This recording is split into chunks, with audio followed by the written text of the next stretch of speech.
Apparently, the president came out with a call to abolish chokeholds. The House did that. Seems to me that it's come time for us to move on from chokeholds. Better hiring and better firing. We're going to have a lot of input from police officers, particularly unions. A complaint can be lodged against any of us, an ethics complaint. We have a system here where we dispose of those complaints privately. I've had like 7 or 8 complaints filed against me at the South Carolina Bar Association for different things I said during the Kavanaugh hearing and others. You know, I think they're a bunch of BS. The bottom line is that is a private endeavor. The question about filing complaints against police officers, it would be so easy to ruin somebody's life as a cop and try to intimidate the police force. But there's got to be a way that you can understand that when the complaints are legitimate to take action. We have to be honest with ourselves and ask the question, is it too hard to fire a cop? And when you have documented instances of acting outside the law, too much force, you don't have the right attitude to be a cop, how does that stay in your file to make sure that the town next door knows about it? Qualified immunity. Is it come time to revisit that? I don't think most cops want to go into the business if they can lose their house if they make a mistake. But maybe there's something we can do with the concept of qualified immunity that would put more accountability into the agencies that run police departments.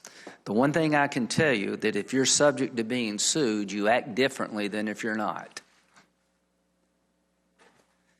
And we don't want to deter people from going into law enforcement, but we also want to have a sense of accountability.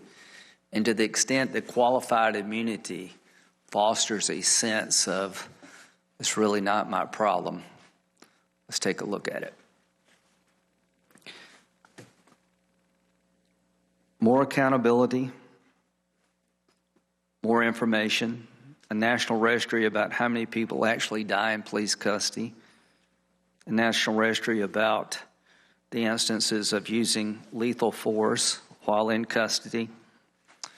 The time has come to create a system to combat a broken system. Is policing in America systematically a racist enterprise? I'd like to think not, because I do believe most cops are far more good than bad. But when every black man in America believes that getting stopped by the cops is a traumatic experience, something happened somehow, somewhere. And I'd like to have a systematic approach to problems that continue to happen over and over again. So there are a lot of ideas coming from different corners of the political spectrum. The question for the committee, is it possible to find common ground? The answer is obviously yes, if we want to. As chairman, I would like to. Senator Feinstein. Thanks very much, Mr. Chairman, and thanks for holding this hearing today. It really is important. On May 25th, a Minneapolis police officer knelt on the neck of George Floyd for almost 9 minutes. Mr. Floyd repeatedly said, "I can't breathe." Bystanders begged the officer to stop, but he continued to choke Mr. Floyd until his body went limp, his life extinguished. Now, what was the unforgivable crime that led an officer to kill this unarmed 46-year-old black man? He was suspected of using a counterfeit $20 bill to buy groceries during a global pandemic. Personally, this is beyond anything I can imagine, and I hope it is beyond anything you can imagine. George Floyd isn't the first unarmed black man or woman to be killed by police. The names are etched into this country's consciousness. Breonna Taylor, an emergency medical worker, shot 8 times by Louisville, Kentucky police while asleep in her home. Eric Garner, choked to death by an NYPD officer for selling cigarettes. Freddie Gray, killed after being taken into custody by Baltimore police for possessing a knife. Walter Scott, shot in the back by North Charleston police after being stopped for a bad brake light. Stephon Clark, killed by Sacramento police in his grandmother's backyard for breaking windows. And Michael Brown, shot 6 times by Ferguson police while his hands were raised in the air. And just last weekend, the Atlanta police were called to respond to reports of a young man asleep in his car and blocking a fast food restaurant's drive-through. Even though the young man moved his car to a nearby space when asked by the police, the encounter ended when Rayshard Brooks was shot in the back twice as he ran away. I don't know how anyone can read these stories or see the videos and not conclude that something is radically wrong in this country. And we've got to move to stop this epidemic of deadly force against Black Americans. I remember well the call to action in 2014 after Michael Brown was shot in Ferguson, Missouri.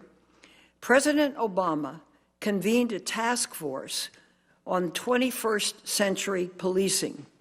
That task force provided a roadmap to reform law enforcement. Unfortunately, though, the task force recommendations have not been followed, and instead we have been largely abandoned under President Trump's watch. For example, on August 2017, the Trump administration lifted President Obama's ban on the transfer of certain military equipment to police departments. That ban was put in place by President Obama, consistent with the task force's finding that the use of military-style weapons and riot gear escalated tensions between police and the communities they serve. The Trump administration has similarly abandoned the use of pattern or practice investigations to identify and remedy systemic problems within police departments. Congress gave the Department of Justice authority to conduct pattern or practice investigations following the horrific police beating of Rodney King in my home state, California. And since then, most administrations have really used that tool effectively. The Obama administration, for example, opened 25 investigations into possible illegal patterns and practices within law enforcement agencies. Several of these investigations resulted actually in consent decrees that set out specific reforms designed to shift police culture and end systemic problems.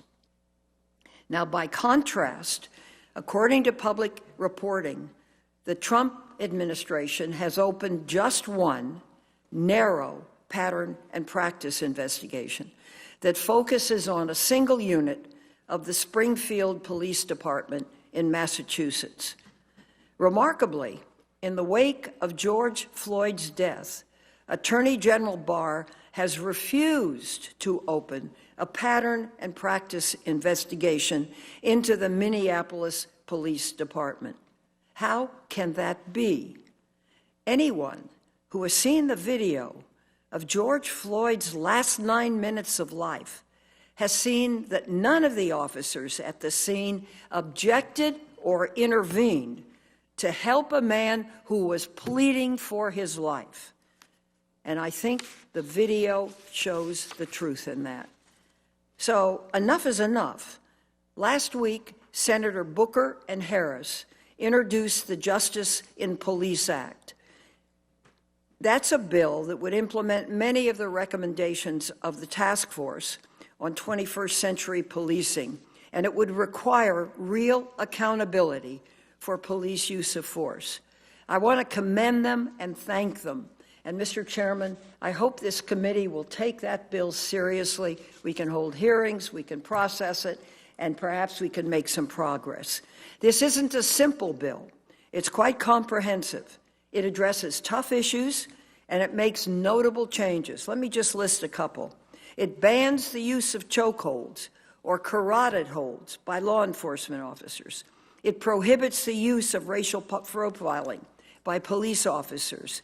In other words, ending police targeting of individuals for criminal investigation based on their race, ethnicity, or national origin. Long overdue. It creates a police misconduct registry that would collect the disciplinary of termination history of officers so that potential employers would be aware of an officer's past misconduct. It gives subpoena authority to the Justice Department to conduct these pattern or practice investigations, which would ensure that investigators could obtain all the information they need to conduct thorough investigations of systemic police misconduct. It also eliminates the defense of qualified immunity so that police officers are held accountable for misconduct. These are difficult issues, but they must be addressed. And I really want to congratulate both of my colleagues for putting this bill together and bringing it to us. Meaningful reform is long overdue, Mr. Chairman, and I look forward to our careful evaluation of this bill over the coming weeks. So thank you, Senator Booker and Harris, as well as Representatives Bass and Nadler, for your leadership on this issue. Mr. Chairman, you and I spoke in the days after George Floyd's killing. I remember your saying that his death was horrific. That's actually the word you used, and said both of us were appalled at what we saw, and you were right. You also said this hearing, and hopefully more to follow, will explore better policing and racial discrimination regarding the use of force. I was so delighted when I heard you say that, and I'm delighted that you're beginning to carry that out, which is what I interpret this hearing to be. So I trust this will not be the committee's final word. I hope we will be able to have Attorney General Barr before us. He has not agreed to come thus far, but among other things, the Attorney General needs to explain why the Justice Department appears to abandon practice or pattern or practice cases, and specifically why the department has declined to open a broader investigation into police misconduct within the Minneapolis Police Department following George Floyd's killing. Mr. Chairman, we have much to do. I don't think we can leave these happenings in abeyance without taking action, and so I trust we will do just that. Thank you very much. Thank you. It's my goal to reconcile these proposals to the extent possible and come up with solutions. Senator Booker. Mr. Chairman, thank you. Thank you for allowing me the courtesy of an opening statement, and thank you for your thoughtful comments at the top of this hearing. And I also want to thank the ranking member for her thoughtful comments as well. And Mr. Chairman, I think, departing from my prepared remarks, just want to say, what does it say about a nation where two senators from the same state have very different, wildly different experiences with law enforcement right here?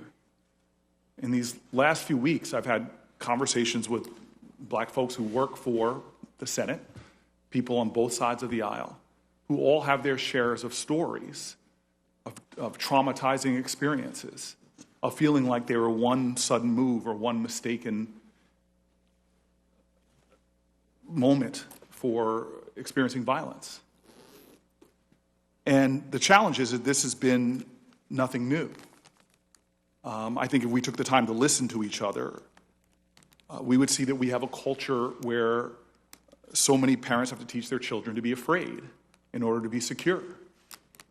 I heard moving comments on the floor today about one of my colleagues who listened to their staffers where their kids were told by their parents to keep your receipts because you'll be accused of stolen things. I know from my own experiences, having guns drawn on me, being accused of stealing things.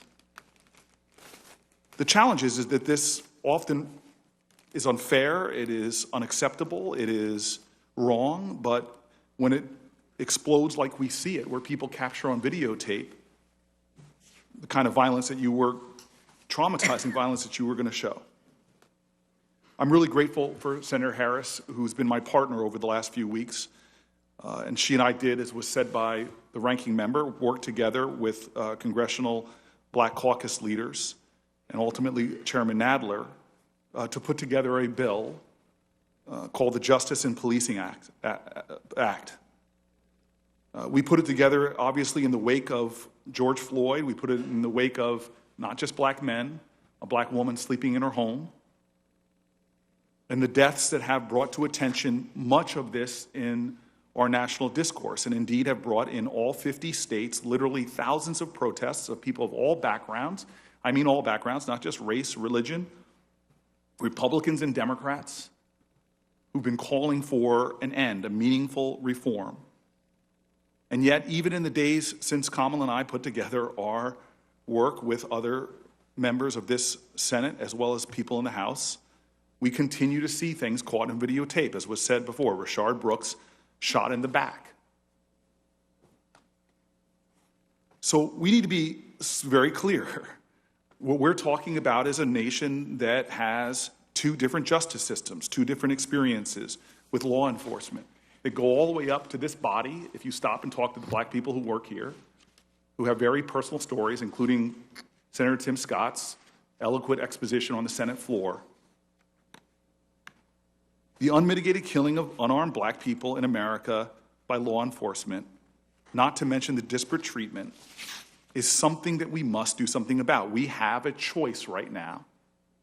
Now, I'm about 51 years old, and since a little bit before my birth till now, there have been so many studies, so many commissions, from the Kerner Commission all the way up to the 21st Century Task Force on Policing, and nothing has changed. Cities from Ferguson to Minneapolis have done a lot of reforms, and as the data has shown, whether it's diversifying your police force, a lot of these things have been done before, but we still see the killing of unarmed African Americans.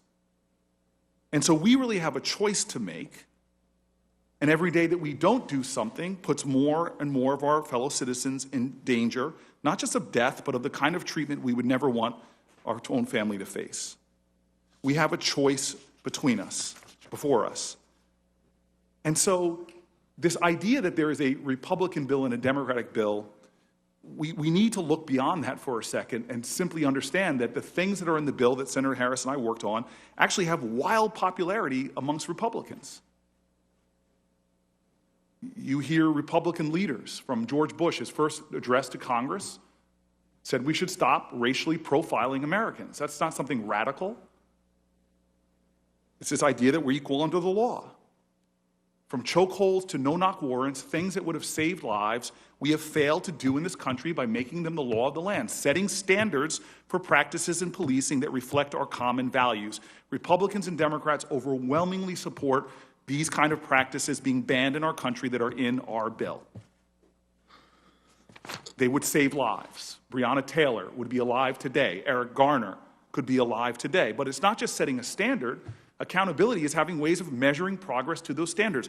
We are a nation that doesn't even collect the data on how many people are shot by police. I ran a police department.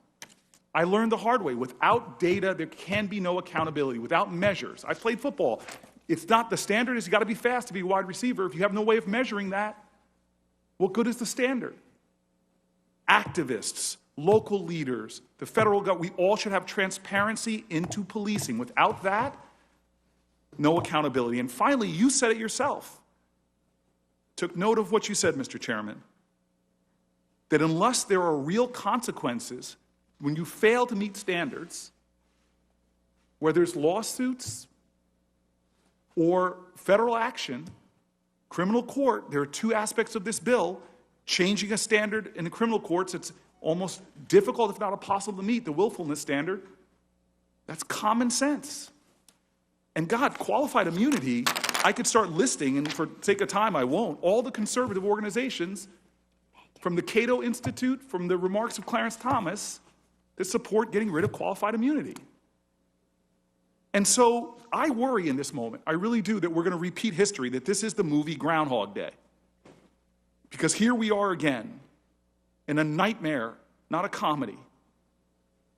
That here we hear talks of, again, a so-called reform packages, more studies, more nibbling around the edges, as opposed to acting boldly and doing the things that we actually know will hold police officers accountable for their conduct, which will set meaningful standards, will allow us as a federal government to enforce a law.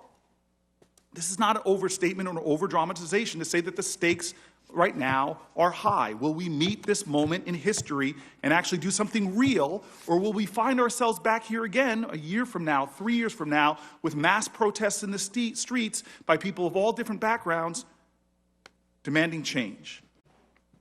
And so, Mr. Chairman, the truth is, I actually have faith in us as a country.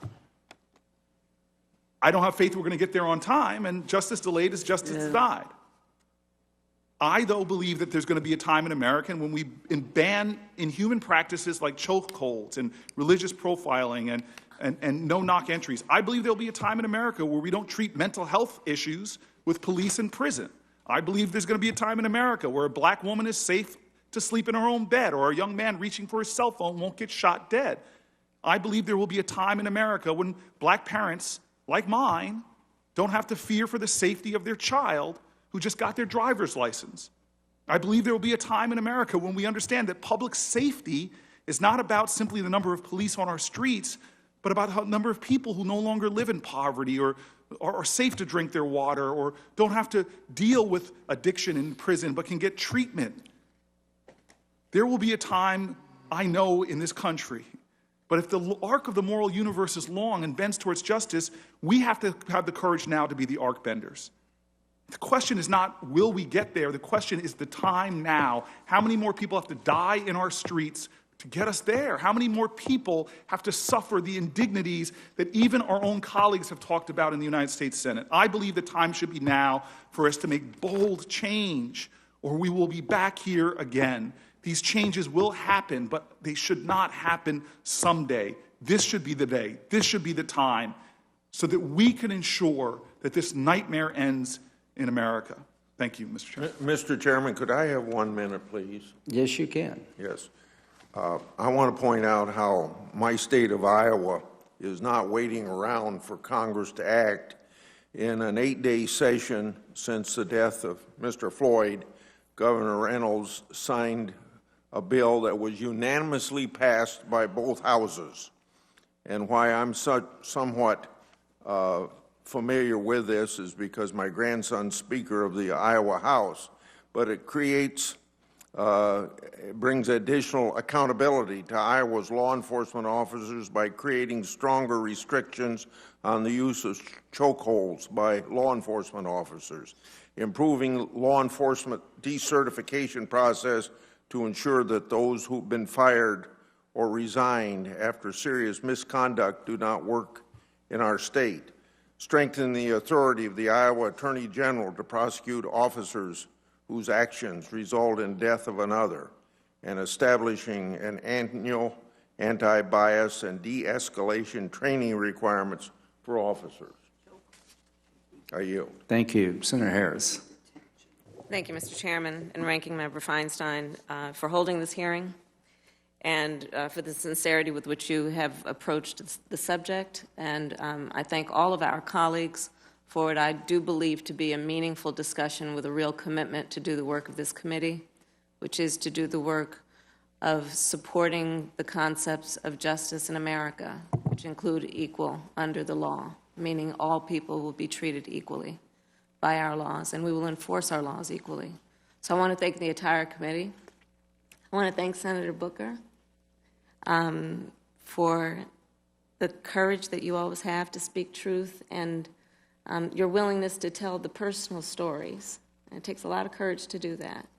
And you do that not because it is easy, but because you know it needs to be done. And I appreciate that.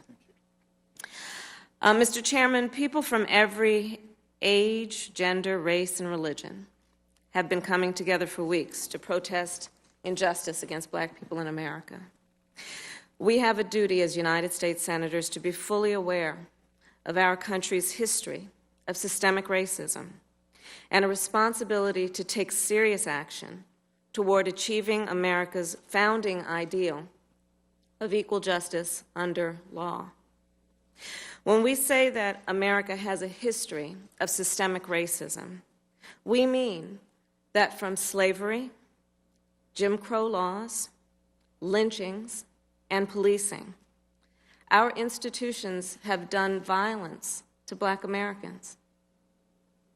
And it has caused black Americans to be treated as less than human across time, place, and institution. Let's be clear about what it would mean then to transform our society and eliminate systemic racism. When we truly achieve that ideal, we won't have an unarmed black man, George Floyd, die from a police officer kneeling on his neck for almost 8 minutes and 48 seconds, actually, exactly 8 minutes and 48 seconds. When we achieve that ideal, it won't mean that we'll have a woman, Breonna Taylor, shot and killed by police officers while she's asleep in her own bed. We won't have an unarmed black man, Ahmaud Arbery, lynched while going for a run in his own neighborhood. And as George Floyd's brother, Philanese, said last week in his powerful testimony before the House Judiciary Committee, when we eliminate systemic racism, it will be clear to everyone that the life of a black man is worth more than an allegedly counterfeit $20 bill. Mr. Chairman, there is a movement being led by people who might appear from the outside to have little in common, who are marching together to demand an end to the black blood that is staining the sidewalks of our country. They are marching together to move us close and closer, at least, to justice. And that gives me hope. It truly gives me hope when I look at who is out there and the commonality of purpose and the unity that they are exhibiting. But we have to recognize that to deal with systemic inequity in our system, it's not just a policing issue. Inequities are also deeply rooted in our education system, in our housing system, in our workforces, in our healthcare delivery system, and more. And we must fully value black life, invest in black communities, and root out inequity wherever it lives. That means that across the nation we must reimagine what public safety looks like. The status quo thinking that more police creates more safety is wrong. It's wrong. And it has motivated too much of municipal budgets and the thinking of policymakers, and has distracted them from what truly will be the smartest use of resources to achieve safety in communities, which is to invest in the health of those communities, and healthy communities, without any doubt, are safe communities. So we must ask our mayors and local leaders to re-examine their priorities and their budgets. We must ask why so much money is being spent to militarize the police, while 2/3 of public school teachers in America today are coming out of their own back pockets to help pay for school supplies in our public schools. It's time for us to realize this is not just a moment, but a movement. This committee and our entire federal government have a role to play in holding the police accountable when they break the rules and break the law. And we must be on the right side of history as a committee. We can start to meet the demands of this movement by passing the Justice in Policing Act. And here are a few specific ways. First, we need a national use of force standard. Today, most officers around the country, the standard is to ask if they use excessive force, the standard is to ask, was that use of force reasonable? A much more fair and just question to ask is, was that use of force necessary? We need a national use of force standard. Second, as a former prosecutor, I know that independent investigations into police misconduct are imperative. No matter how well-intentioned a district attorney or a state's attorney, when called upon to investigate the misconduct of a police officer that works in the department they closely work with every day, there will at the very least be an appearance of conflict, if not actual conflict. To do justice in our country is to actually do justice and to have the confidence of the public that there is an appearance of justice. These values are equal. Third, we need truth and transparency. Cities and states have to report police use of force incidents to the federal government. When I was Attorney General of California, I created an open data initiative we named Open Justice, a first-of-its-kind open data initiative to give the people access to information about arrests, bookings, and deaths in custody. The public has a right to know what has happened and what is happening in their communities. And the public can then use that data to help hold us accountable. Instead of requiring that they are always presenting anecdotal information fueled by personal experiences, when the data is available but we as government possess it, is it not the right and equitable thing to do? To share that data which we as government possess with the public so they can grade and judge us appropriately. And lastly, we need to expand pattern and practice investigations into police departments and give state attorneys general the authority to bring these investigations. As Attorney General of California, I activated civil pattern and practice investigations into police departments. And recall, as Senator Feinstein mentioned, Congress gave the Department of Justice authority to conduct pattern and practice investigations in the aftermath of Rodney King's killing by police officers, or beating, by police officers. This power is designed to root out systemic problems in police departments. And under the Trump administration, sadly, pattern and practice investigations have slowed virtually to a stop. They need to start these investigations again with an additional tool of subpoena power. And on this point, Attorney General Barr should be here today. He should be here to answer for his shameful record investigating civil rights violations in police departments in America. During the Trump administration, the United States Department of Justice has confirmed only one pattern and practice investigation compared to 25 brought during the Obama administration. He should be here to answer for reportedly calling for the forcible removal of peaceful demonstrators who were gathered in front of the White House to protest the murder of George Floyd, and he should be here to answer for his lack of leadership at this critical moment in our nation's history. Today, President Trump issued an executive order calling for accreditation standards for police departments, data sharing on police officers who use excessive force, and federal funding to help police respond to the homeless and mentally ill. Let me be clear, this is not enough. It does not meet this moment. This is not enough. There are thousands of people marching in the streets in 50 states demanding meaningful change. The people are demanding action. They are not marching in the streets for watered-down proposals that won't hold any officers accountable. And there is nothing about what the President announced today that would hold police officers who break the rules and break the law accountable.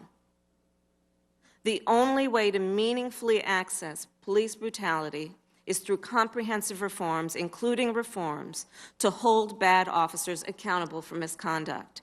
The Justice in Policing Act is certainly not the end, but the beginning of establishing national standards and accountability for police departments. And at a certain point, we've seen enough. We've had enough commissions. We have studied these issues. We have convened opinion leaders. We have talked about these in private conversations and in public conversations. Now is time to act. The people are demanding it. And they have a right to know that their government, a representative government of the people, will respond to their needs for us as a country to live up to our ideals. So in closing, I'll just say that, we know that we have these words across the street at the United States Supreme Court etched into that beautiful marble building: equal justice under law. But we have to show America what it means, and that it truly means equal justice for all. We have to show America that. And passing the Justice and Policing Act would be a step toward realizing that goal.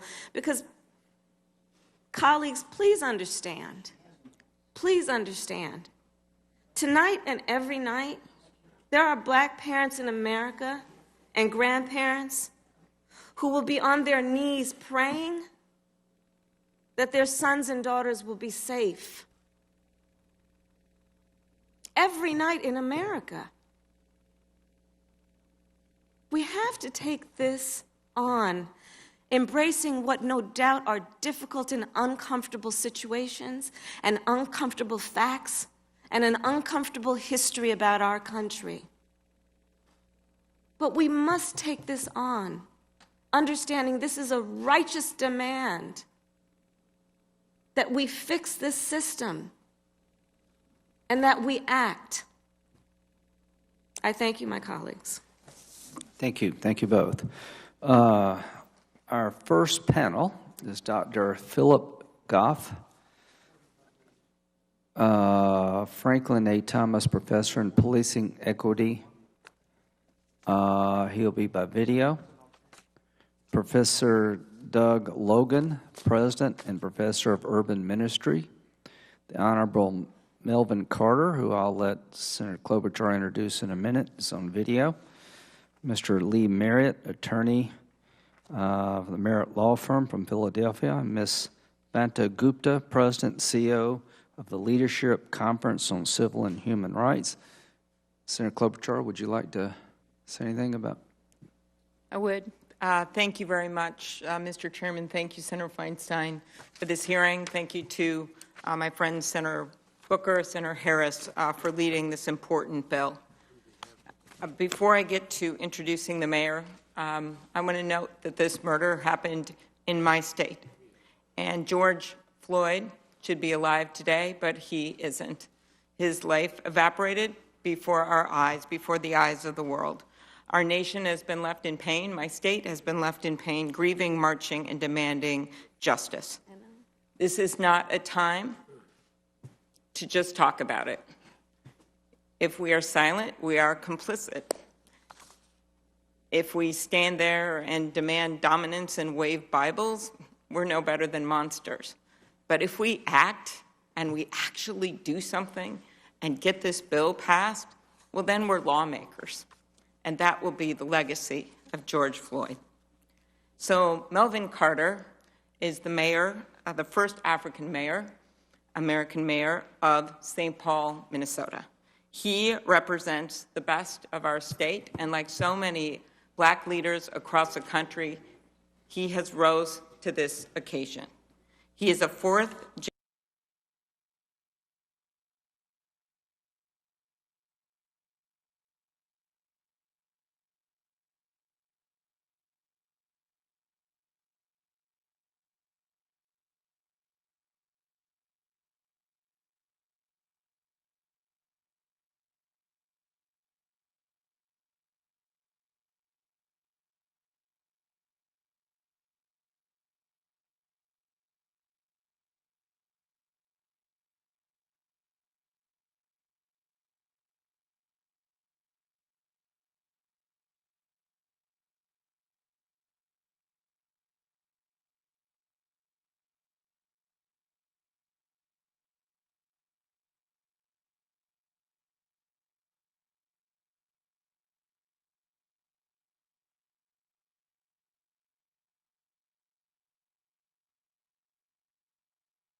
him to this committee. Thank you. Thank you. Mr. Goff, you'll lead us off. He's not here. Is Mr. Goff available? Yes, thank you, Chairman Graham. Thank you, Ranking Member Feinstein, members of the Senate Judiciary Committee. Good afternoon. It is my honor to appear before this committee to provide testimony on police use of force and community relations. You have my full background in my written statement, but for brevity, I'm a behavioral scientist by training. I'm also the inaugural Franklin A. Thomas Professor in Policing Equity at John Jay College of Criminal Justice, but I'm likely best known in police reform circles for my work as co-founder and CEO of the Center for Policing Equity, which is the largest research and action organization focused on equity in policing. My testimony today is in that capacity. Center for Policing Equity maintains the National Science Foundation-funded National Justice Database, which we understand is the largest collection of police behavioral data in the world. Our work focuses on combining police behavioral data with psychological survey data and data from the U.S. Census to estimate not just racial disparities in police outcomes, such as stops and use of force, but the portion of those disparities for which law enforcement are actually responsible and can therefore change. Before I speak specifically about policing, however, I feel compelled to say that what we have seen on the streets of the United States over the recent weeks has been larger than the killing of George Floyd that sparked collective and righteous outrage and is still tearing at the fabric of our democracy. What we are seeing on the streets in the United States is a past due notice for the unpaid debts owed to Black people for 400 plus years. And if the response to this moment as a nation is not proportional to that debt, we will continue to pay it with interest again and again and again. Turning to the complex issue of police reform, I want to spend a moment focusing on what science says about bias in policing. First, there is no doubt that Black, Native, and Latinx people have more contact with law enforcement than do white people in this country. There's also relative agreement that where there are fewer public services like drug treatment, mental health clinics, job training, even parks, law enforcement has more contacts with residents. We also know a bit about how race shapes contact with police from the science. This comes to us primarily from two methods of study, so-called hit rate analyses and regression analyses are the two. Hit rate analyses or yield analyses reveal the percentage of searches that return contraband such as drugs or gun. If the percentage that is yielded is lower for one group than another, the common inference among scientists is that officers are stopping too many from the group which is lower, usually Black people, or that there's a lower threshold of suspicion for that group. This is suggestive of bias, though not conclusive. These types of analyses robustly reveal lower hit rates for Blacks compared to whites across the United States. Regression analyses, in contrast, attempt to predict how much police activity, so stops or use of force, one can expect based on local demographics. In this way, it is possible to assess whether or not crime or poverty or other neighborhood factors are sufficient to explain racial disparities we observe in policing outcomes. This scientific literature demonstrates that neither crime nor poverty are sufficient to explain racial disparities in use of force, and in some limited geographic areas, it's not sufficient to explain racial disparities in stops. So, in summary, there is evidence of racial bias in who is contacted by police and who is targeted for police force.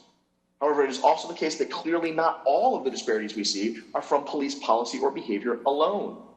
I want to clarify, recent attempts to claim that racial bias in policing is a myth have been roundly denounced by serious social scientists, and there is currently a statement signed by more than 500 social scientists denouncing the public spread of this misinformation as being prepared for public release. I'd be happy to share with this body.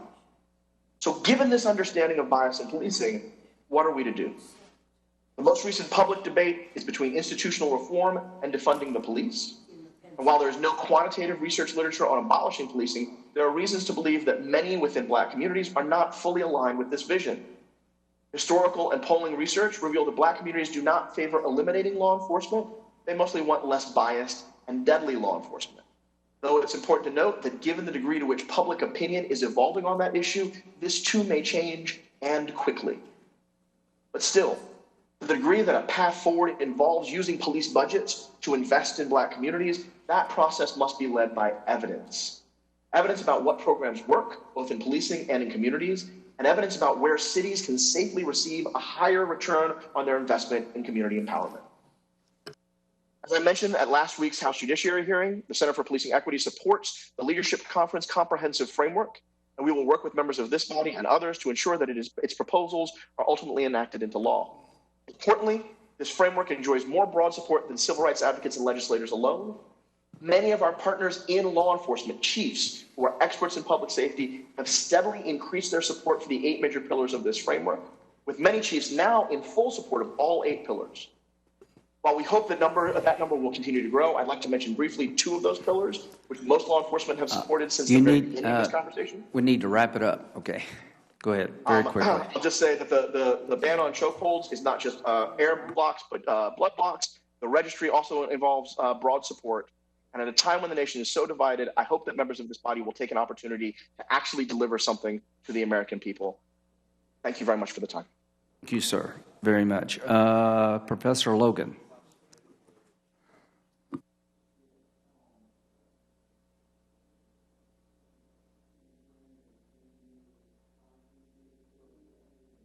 Hit your button there. There you go. See, I done messed it up. Chairman Graham and Ranking Member Feinstein, Senators, brothers, sisters, and friends, my name is Dr. Doug Logan, Jr. I serve as the president of Grimke Seminary and former pastor of Epiphany Fellowship in Camden, New Jersey. I serve now as a pastor in Richmond, Virginia, at a church called Remnant. I've been asked to talk about the policing and the use of force. And I come to you today not only as a black man, but also as a Christian clergyman who worked closely with Mayor Dana Red, my friend in the city of Camden, as I don't want to use the word defund, but I'll use revamp, reteam, and retool the police department for more effective policing and a more effective police force in the city of Camden in 2012, 2013, and 2014. I have lived in inner city for most of my life. Many Americans wouldn't drive through my Camden block after dark or my Patterson block in North Jersey after dark. I speak as someone who has not only observed great injustice, but also experienced them firsthand because of the color of my skin. In spite of all that, however, I speak today not as someone who was filled with rage, but someone who was filled with hope. I am hopeful that we can recover some common ground in this country, starting with a renewed understanding of justice. It must be a vision of justice and equitable treatment of all people who are worthy of dignity, respect, and fairness, having been created equal and endowed by their Creator with certain inalienable rights. And it must be a vision of justice built on a commitment of all people and their government to do unto others as you would have them do unto you. Anything less than this will not provide us with the common ground needed to strive for justice and more than name only, yet I am significantly hopeful. I'm a preacher, so I got 3 points. I pray that we would listen, I pray that we would learn, and then I pray after listening, learning, we would legislate. I pray that we would listen to the cries, the shouts, the screams of black and brown people and many white people that are screaming on the streets for a new day and a new way and real justice and policies to be put in place. I am hopeful that we can reconnect such a vision of justice to our shared dream for a society that promises liberty and justice for all. It is clear from the cries in the streets that many of our nation's citizens do not feel they have equal access to these realities. In view of America's long history of racial injustice, that seems undoubtedly true. As a man who has grown up under the difficult circumstances of inner city America, I lived among what some would call the urban poor. I have been taught that racism is but one of the many problems facing impoverished minority communities, and anyone who blames everything just on racism, past or present, has failed to consider the complexities of those realities and frailties of the human soul. Yet I am hopeful.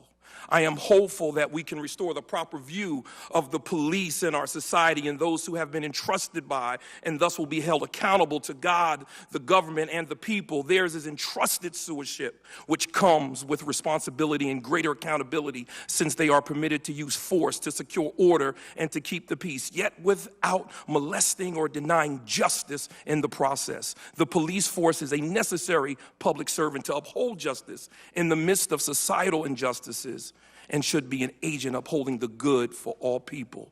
Towards this end, let us consider the best statistical data wherever it is available to fairly evaluate the rates of police misconduct against minorities. But let us also listen to the stories of the people from the minority communities who almost invariably report statistically unqualifiable instances and bias. Simply put, the facts on the block aren't often recorded in any data.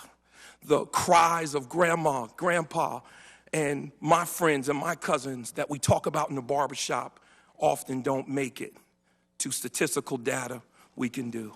So we've listened, we learned. Now I pray that after listening and learning, then we'll legislate. We'll listen to the cries, listen to the pain, listen to the problems, and legislate. If we listen to the people and learn from our cities, I believe we can have comprehensive improvements. I pray for the day for my 3 biracial sons and my Puerto Rican grandkids, that as I was given the talk and told to hold the wheel right and do whatever you have to do to get home. My father told me, do whatever you have to do to get home. The best time to argue with a cop who's mistreating you is a mile down the road while you're alive. So I pray that the talk I'll have with my grandkids and great-grandkids won't be how to survive racist police, but it'll be the talk about in 2020 during a virus and riots that my country, the one I love, came up with wise and radical laws that made them safer. Thank you. Thank you, Reverend, very much. Mayor Carter. Are you there, Mayor? Yes, I am. Okay. Chair Graham, Ranking Member Feinstein, Minnesota Senators Klobuchar and Smith, and members of the Committee on the Judiciary. My name is Melvin Carter, and I serve as mayor of St. Paul, Minnesota. I'm honored to testify today in support of the justice in policing. My family's been in St. Paul for over 100 years, since my great-grandparents to escape racial violence in the Deep South. My grandfather, Melvin Sr., was a Navy veteran who played his trumpet for 4 U.S. presidents.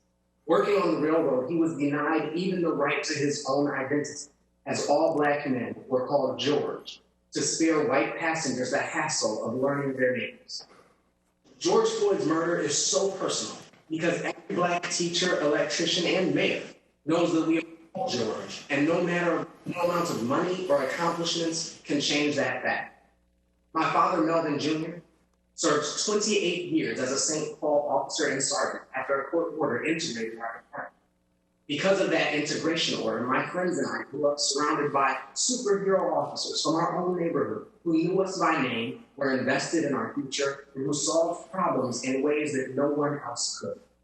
Still, I grew up with a set of rules that did not apply to my white classmates. They could drive a decent vehicle, visit the mall, or glance into a passing squad without fear of being stopped and questioned by police. I could not.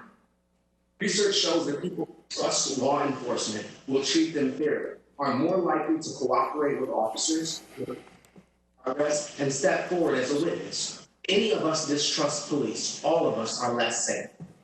It's time we challenge the myth of public safety as a simple function of police, prisons, and prosecutors. We spend nearly $200 billion annually on law enforcement and corrections and maintain the highest imprisonment rate on the planet. Yet despite 3 decades of steady public safety spending increases, Americans feel less safe every year. The reason is clear. Our country's enforcement-heavy public safety strategies aren't designed to address the causes of crime, but the symptoms.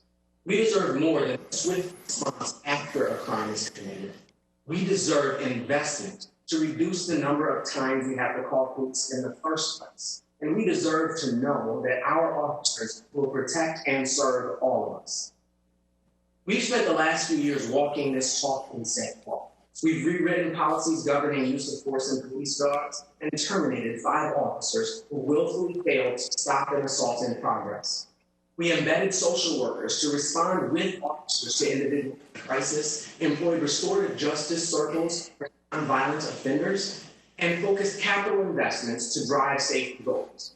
Last year, we reduced our police department's authorized sprint in favor of evidence-based investments in youth, social supports, and a public health approach to violence prevention. Mayors are leading with reforms like these across the country, but we need your help. We fire problem officers only to see them shielded from accountability, reinstated through arbitration, and hired by agencies unaware of their past. We build trust with residents only to see those relationships damaged again and again by footage from other jurisdictions. With the Justice in Policing Act of 2020, we can establish a national standard of policing to curb brutality, end racial profiling, and eliminate qualified immunity. We can invest in community policing programs and alternatives for safety beyond policing. We can prevent officers from switching departments to avoid accountability and send a strong message to our children and to the world that America will no longer accept these cycles of violence against our Black and brown.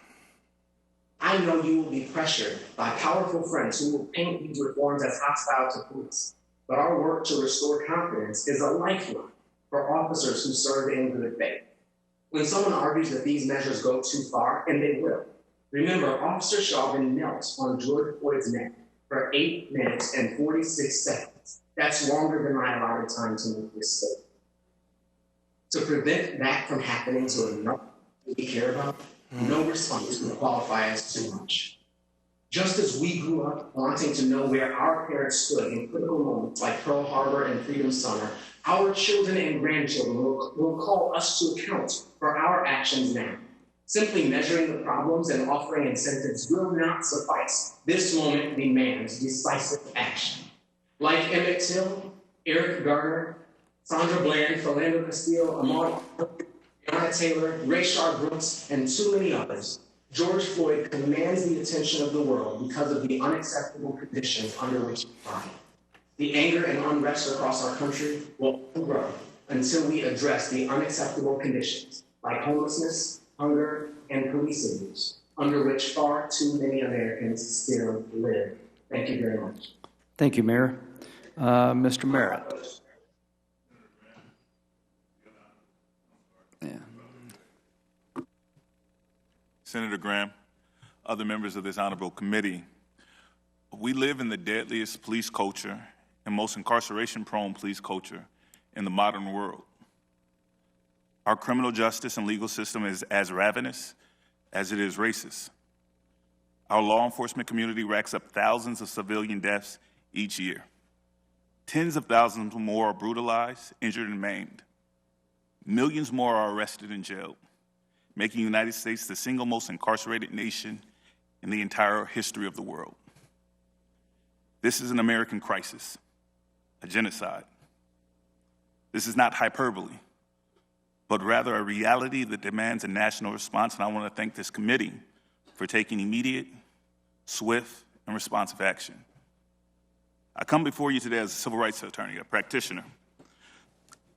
I am the legal director for the Grassroots Law Project, and I represent families of citizens killed by police. Some of the names you know, far too many you have not heard.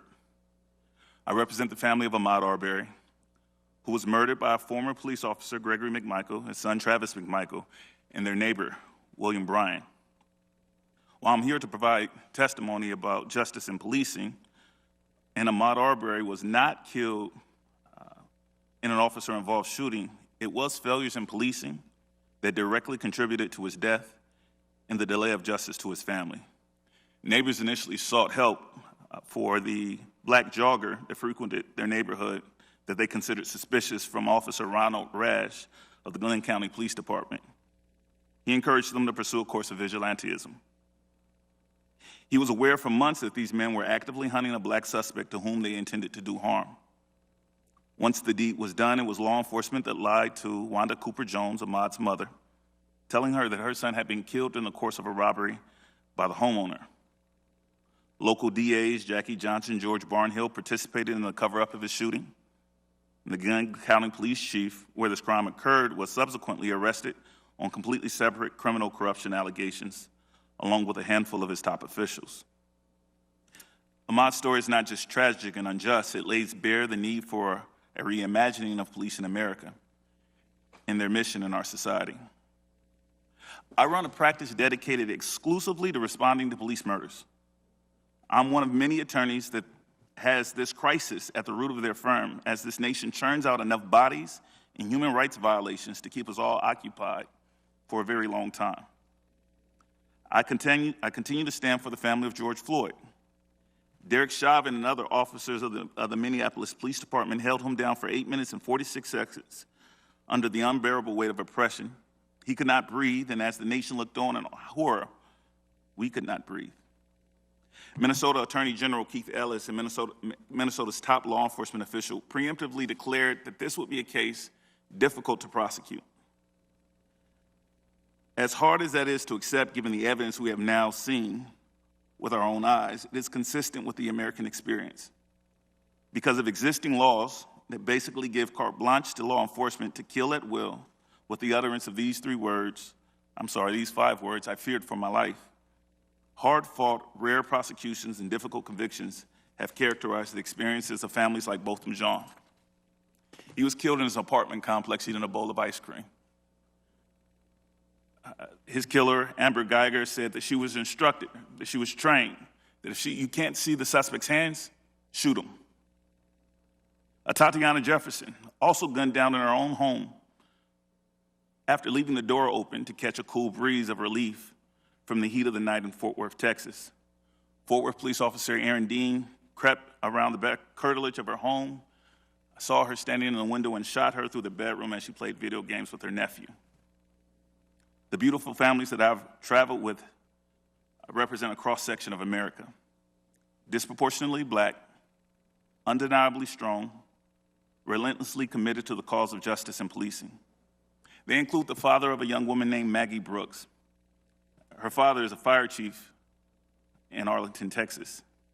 His daughter was accidentally shot by a police officer who recklessly shot at her 6-month-old puppy, but struck Ms. Brooks instead, killing her. Qualified immunity has banned her family access to the court. Under the current federal laws, there will be no criminal or civil liability for this officer or his department. They include the family of Michael Dean, who went out to get his 6-year-old daughter a birthday cake and never made it home. I wish I could tell you what happened to Michael Dean, but the video has still not been released by the department, although the officer has been indicted on manslaughter charges. This family has still not been allowed to see the body or dash cam evidence of what happened to their loved one. They have been denied access to these videos by the city of Temple, Texas, and Bell County District Attorney Henry Garza.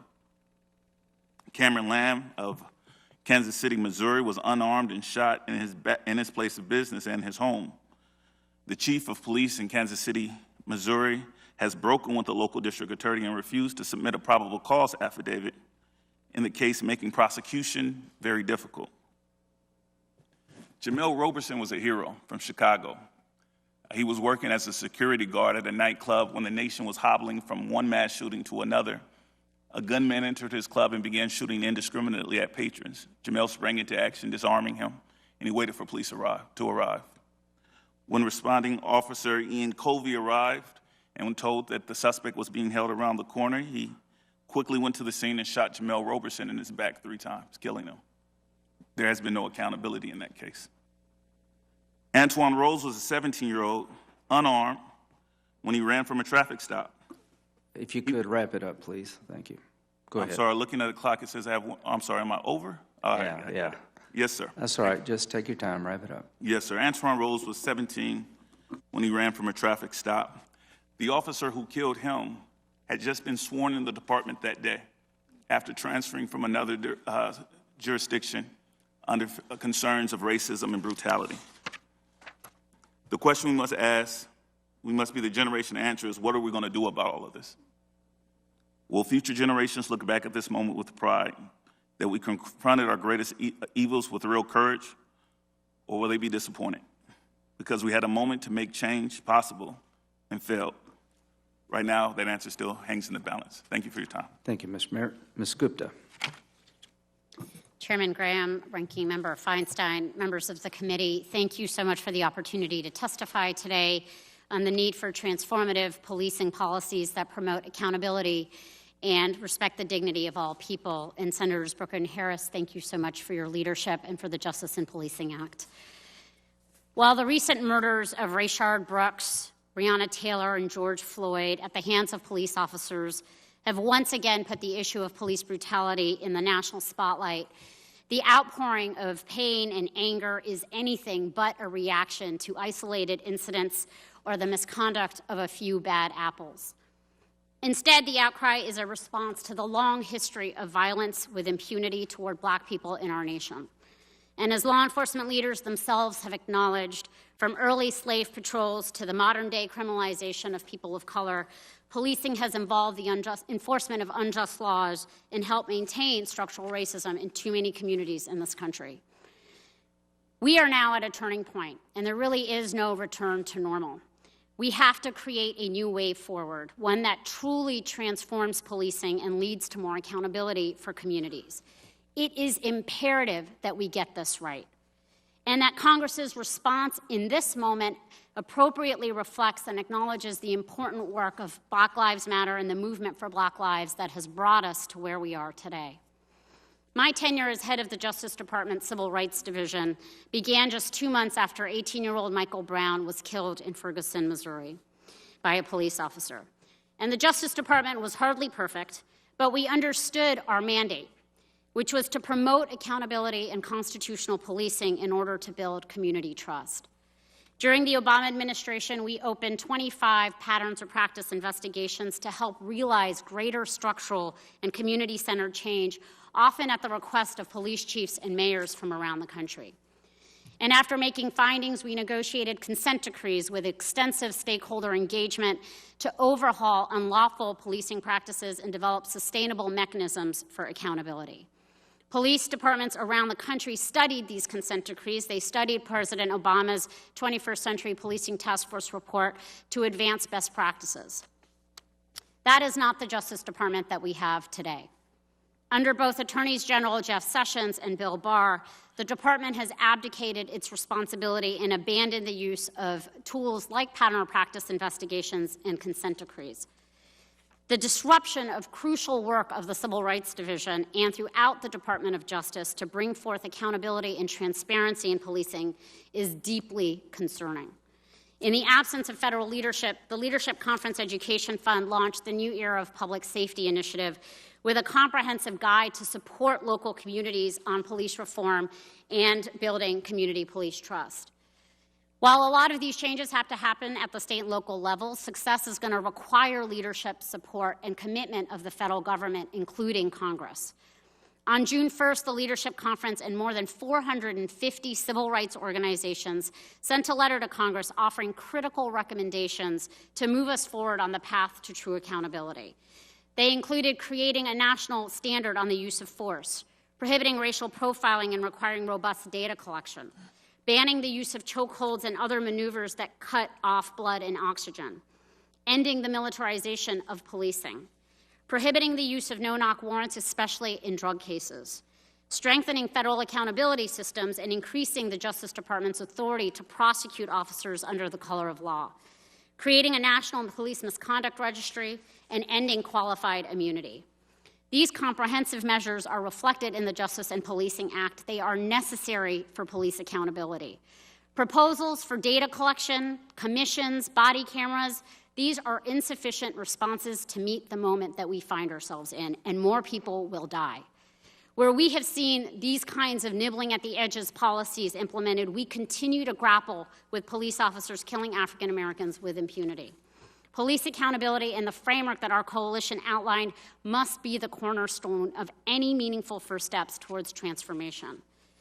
Ultimately, however, this moment of reckoning really requires more than tinkering at the edges. It requires leaders together with communities from both parties to envision a new paradigm of public safety.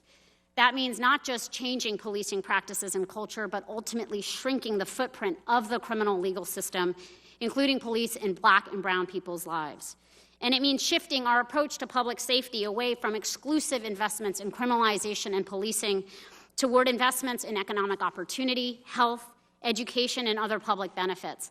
I have heard police chiefs, police officers, bipartisan elected leaders, and communities that have all been giving voice to these issues. This approach not only furthers equity, but also constitutes effective policy. When we finally stop using criminal justice policy as social policy, we will make communities safer and prosperous. George Floyd's death has impacted the world, and now it is on us to change it. I look forward to working with you. Thank you very much. Mr. Logan. Yes, sir, Chairman. Has it been the talk, for lack of a better word, if the police officer getting out of the car is African American or a woman, does it change the equation? I'm a little older. I'm closer to Senator Booker's age. I'm almost 50 from Paterson, New Jersey, so. Well, that's not old here. Yeah. I guess in my history, I was mainly growing up in New Jersey, I was pulled over mainly by white officers. So I imagine I was pulled over recently. Well, the point of the question is if policing is more like the community, do you think that helps the recruiting of minority officers and women? Yeah. Senator, I would say that in Camden, we had the officers walk around, talk to us, meet us, get to know us.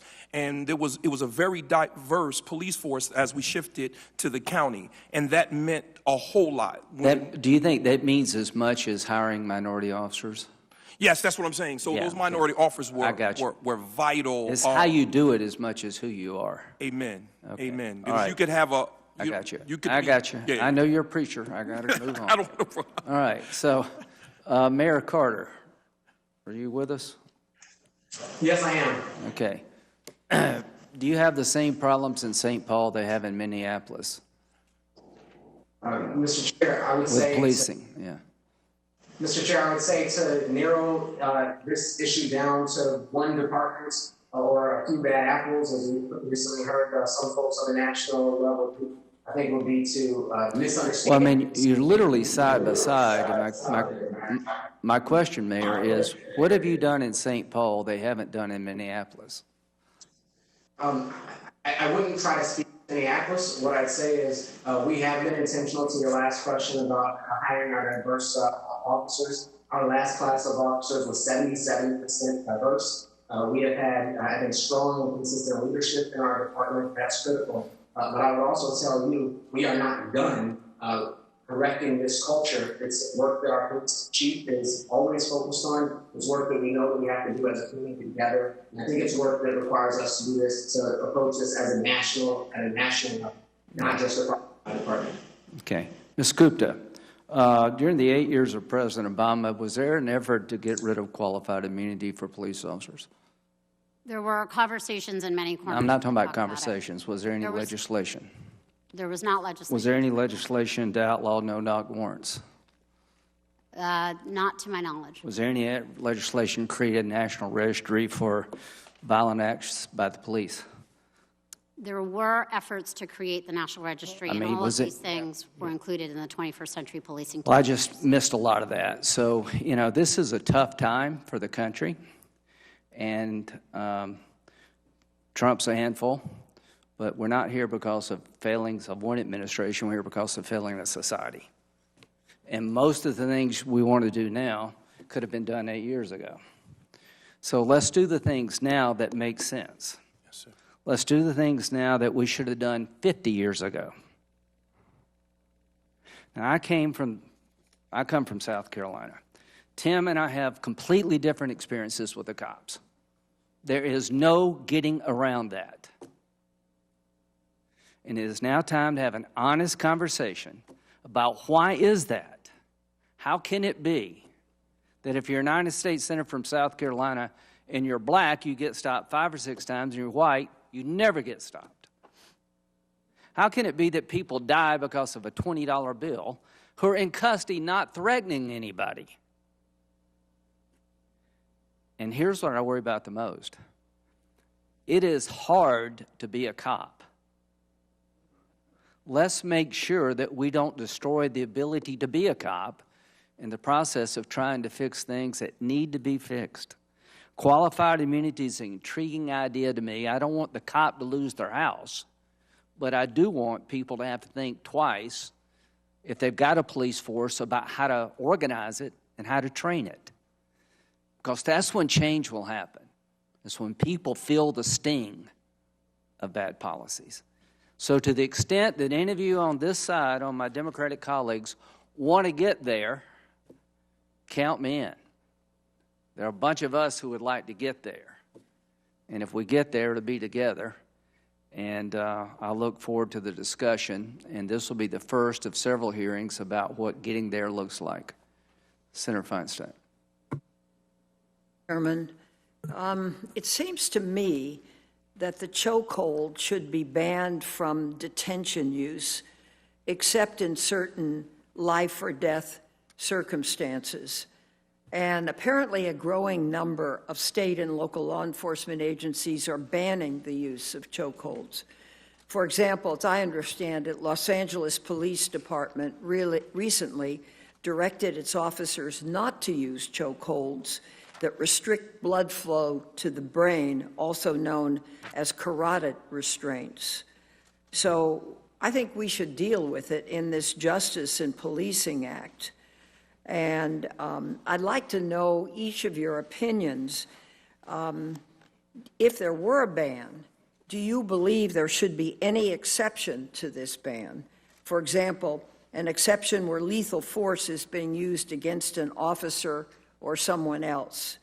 If not, why not? Could we go right down the row and have everybody answer that, please?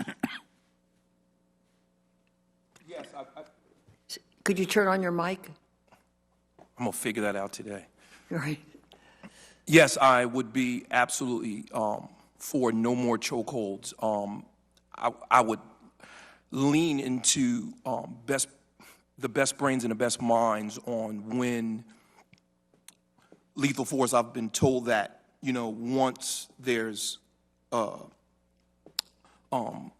engagement between the person, between the citizen and the officer,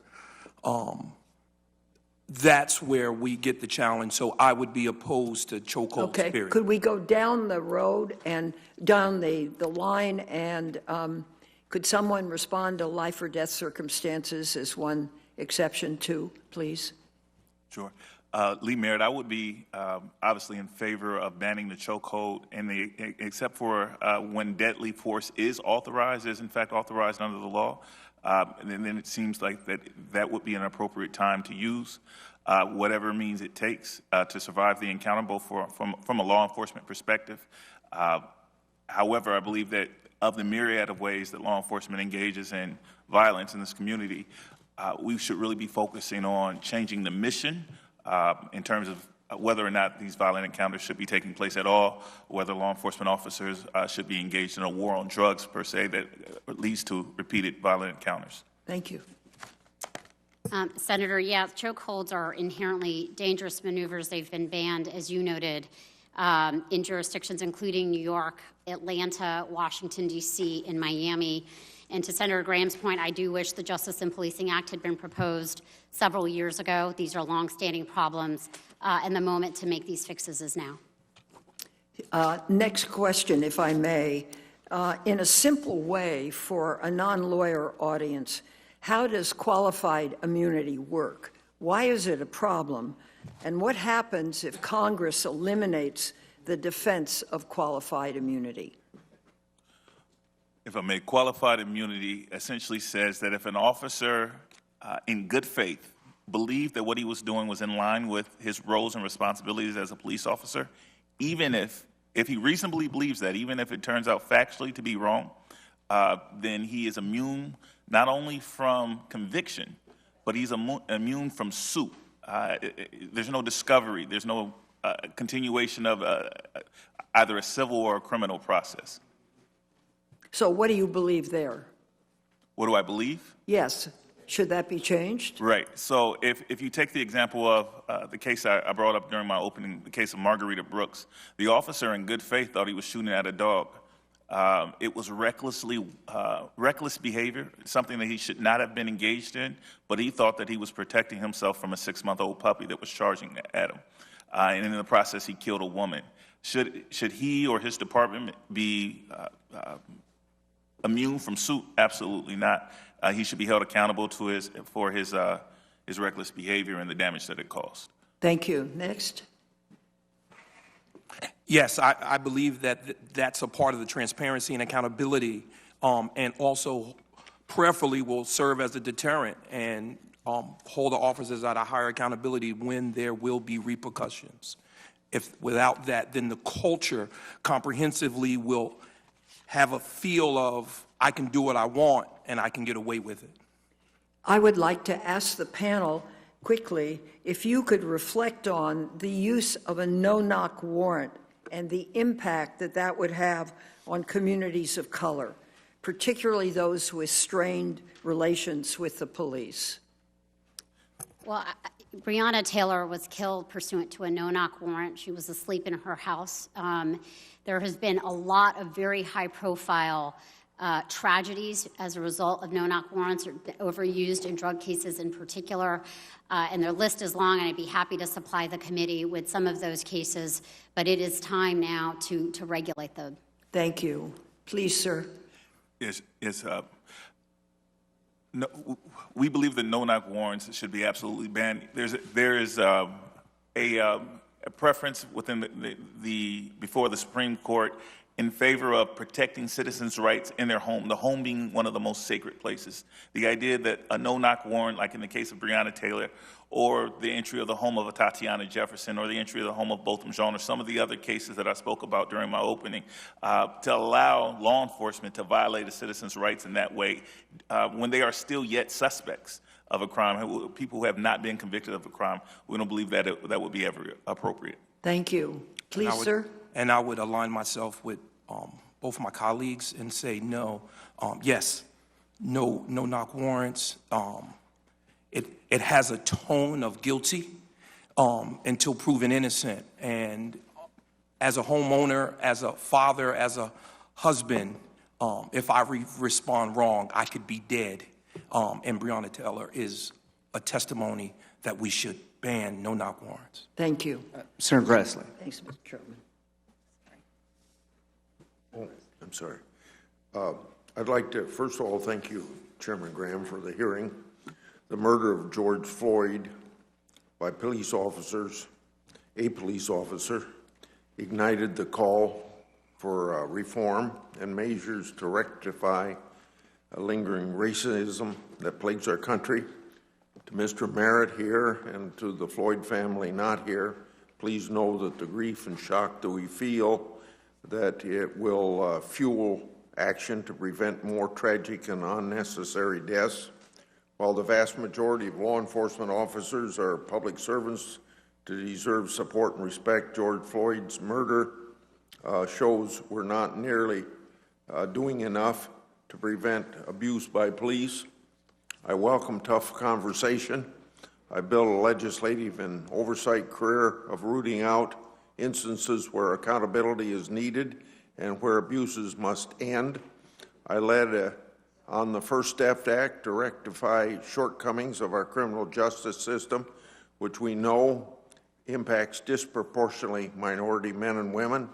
I investigated the 2017 shooting of Bijan Gazer, which revealed instances of poor de-escalation tactics and inappropriate aggressive use of force.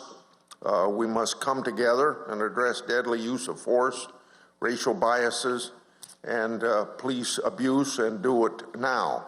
My first question is to Dr. Goff, and while he's coming on, I'll lead in with this. I've long supported efforts to increase transparency and accountability of all government actors. Police officers are no different. That's why I've co-sponsored Senator Tim Scott's bill, which would increase transparency by the use of force, by requiring reports where there's been death or serious injury, because just a minority of jurisdictions are reporting that. So my first question to you, sir, is I assume that this data would be helpful in understanding how to prevent unnecessary use of force. If you disagree with that, say so, but I assume that might be. So if so, how can increased transparency into incidents of deadly or unnecessary use of force help protect members of the community as well as police officers? So thank you for the question, Senator Grassley.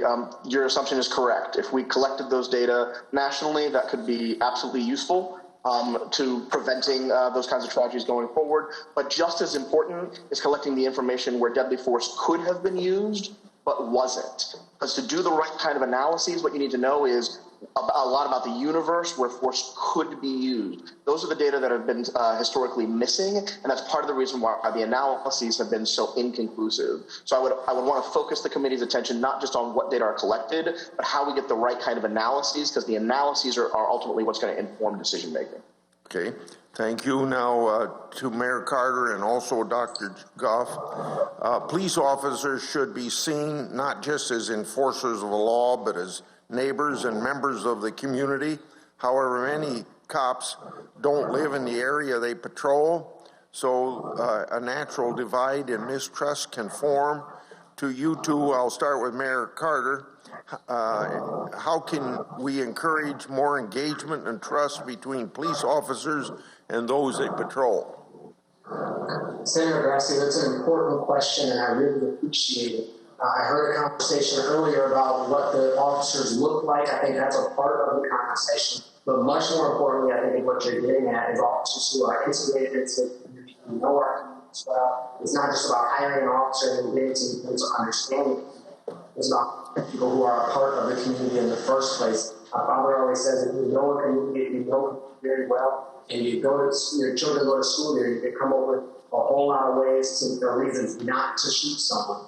And I think that's very important. We have a number of examples of ways that departments across the country are trying to identify people. We have a Police Explorers program, a law enforcement career pathways academy that's designed to take young people out of high schools, out of our local neighborhoods, and make police officers more funding for things like that, more funding incentives for officers of the community would help. Okay, and I'll yield after Dr. Oh, I'm sorry. Did I interrupt him? Dr. Goff, your answer, and then I'll have to yield to the next questioner. No, so absolutely, it can be useful for the community to see themselves reflected in their law enforcement protectors. I would also say, though, the focus, to the degree that we can keep there, should be on law enforcement culture, not just on policies. Giving law enforcement the tools to make sure that the people who advance and the people who get fired, the people who get hired, reflect the cultural values of protecting the community and investing in community empowerment and voice, rather than just sets of policies which may or may not get fired. Culture eats policies for breakfast, and we do well to remember that as we revise our interventions. Thank you. Senator Leahy. Well, thank you, Mr. Chairman, and I appreciate this hearing, but I especially appreciate the testimony we've heard. Now, I'm going to ask Ms. Gupta a question in an area that she's well familiar with. We've seen the proven track record pattern or practice investigations, what it can do. But despite the proven track record of reducing police shootings, the Justice Department, the Trump Justice Department, has effectively abandoned pattern or practice investigations and the use of consent decrees. I think it was 14, if I'm correct, consent decrees were enforced under the Obama administration. I don't believe a single one has been enforced under President Trump. So my question to you, Ms. Gupta, you are a former head of the Justice Department Civil Rights Division. How do pattern or practice investigation and consent decrees make a difference in changing police practices? Well, the Justice Department, in a nation with 18,000 police departments, use this tool pretty judiciously, but would conduct an investigation after being made aware of systemic problems in a police department. These investigations often were anywhere between 6 months to a year.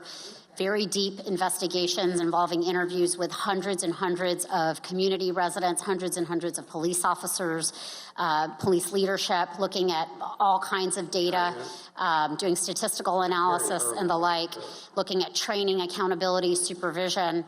And if their Justice Department made a finding of systemic unconstitutional policing problems in a jurisdiction, it would produce a report, make public the findings of this report, and begin to negotiate a consent decree. On rare occasions, it would involve litigation, but in most instances, the jurisdiction, the city would settle and produce a far-yielding document that would allow, because it would be filed with a federal judge, allow for politics to be taken out and long-term sustainable change over the course of whatever political administrations may come and go. And that's the reason I asked the question. Does it send a message if you don't use these tools, if you have documented police misconduct? Doesn't that say, well, we're just going to close our eye to it? Yeah, I think it has sent a very dangerous signal for the Justice Department to have shut this work down. I think it creates more of a culture of impunity in a sense that there isn't a kind of a watchdog agency that has been historically, through Republican and Democratic administrations, played a really important role in ensuring constitutional. Well, and the reason I asked the question, I don't think of Vermont as being a microcosm of the country, but I've never heard such across the political spectrum the kind of concerns I've heard is happening. And then in the hundreds and thousands of emails I get from around the country, people say this movement is simply not going to go away after some time, as others have. I hope they're right. What would you tell members of Congress who think we can just wait and see? This waiting and seeing will mean more people will die. And I think it will undermine any sense that we have a legal system that is legitimate and fair in people's eyes, and ultimately that undermines public safety. Well, I happen to agree with you, and it's we have to keep talking about it. I have a question for Mr. Merritt on with any other civil rights issue, legal protections against police brutality will only be meaningful if they can be enforced in a court of law. I'm a lawyer, I was a prosecutor, I was a trial lawyer. Many who oppose making changes to the qualified immunity doctrine. And it's been pretty evident it's prevented victims of even horrific police brutality from getting redress in court. They argue that it's going to open excess litigation and prosecution of police officers. How do you respond to that, Mr. Merritt? First, I'll say that we've done a review of case law in the area, and there are several officers over an expansive period of time that have been granted qualified immunity for applying a need to someone's body and them expiring during the course of that. In other words, Derek Chauvin is ripe to benefit from the protections of qualified. In other words, using the need to kill somebody. That's correct. Okay. Stated plainly, using the need to kill somebody is the kind of thing that gets you qualified immunity in America. The scary thing is, the concern is that if you remove qualified immunity, you flood the courts with cases of officers killing people. Most nations don't kill that many people that's a legitimate concern. Only in America is that a problem. So the answer, of course, to the question is stop killing so many people. Thank you. You said what was on my mind. Right. I have other questions. Can I submit them for the Absolutely. Senator Cornyn. And I thank all the witnesses. Senator Cornyn. Thank you, Mr. Chairman. I'd like to ask the witnesses to tell us if they believe that the police department and the police in America are systemically racist. Does anybody, would anybody like to raise their hand agreeing with that statement? Mr. Merritt? I'm sorry, Professor Logan. Professor Logan, I can't see that far away. I'm sorry. It's all right. So we got two that think this is systemic, and that means all 18,000 police departments, all 800,000 law enforcement officers. Is that your view? I think if you couch it in the system and not meet, I don't know all 18,000, but the system in and of itself has systemic racism. I'm sorry, if I may, Senator. The reason that I've observed that all police in America is embroidered in a systematic racism is because their mission is bad. We empower our police to go over police inner city communities, to go in there and find drugs and guns, and punish wrongdoers. The issue is the problems in the inner city community are blight or poverty or sickness or homelessness.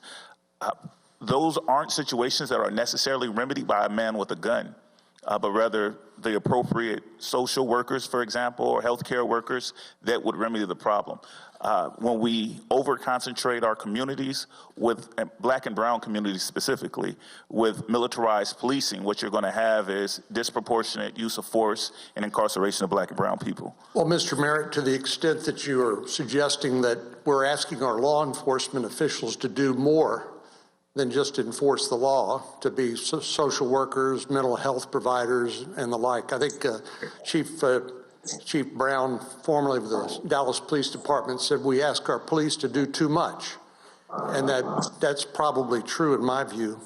A number of jurisdictions have experimented successfully with a team approach. For example, to try to reduce or de-escalate the confrontation when it comes to people with mental illness or the like. And certainly, I think all of us see the benefit of de-escalation training. But to what extent is the problem that we have with excessive use of force and lack of trust with the police a matter of class as opposed to race? In other words, it doesn't depend on the color of your skin, but whether you're poor or lack opportunities in our society. Senator Corden, in the United States of America, it's a little difficult to disentangle those two, and I don't think there's an institution in this country that isn't suffering from structural racism given our history.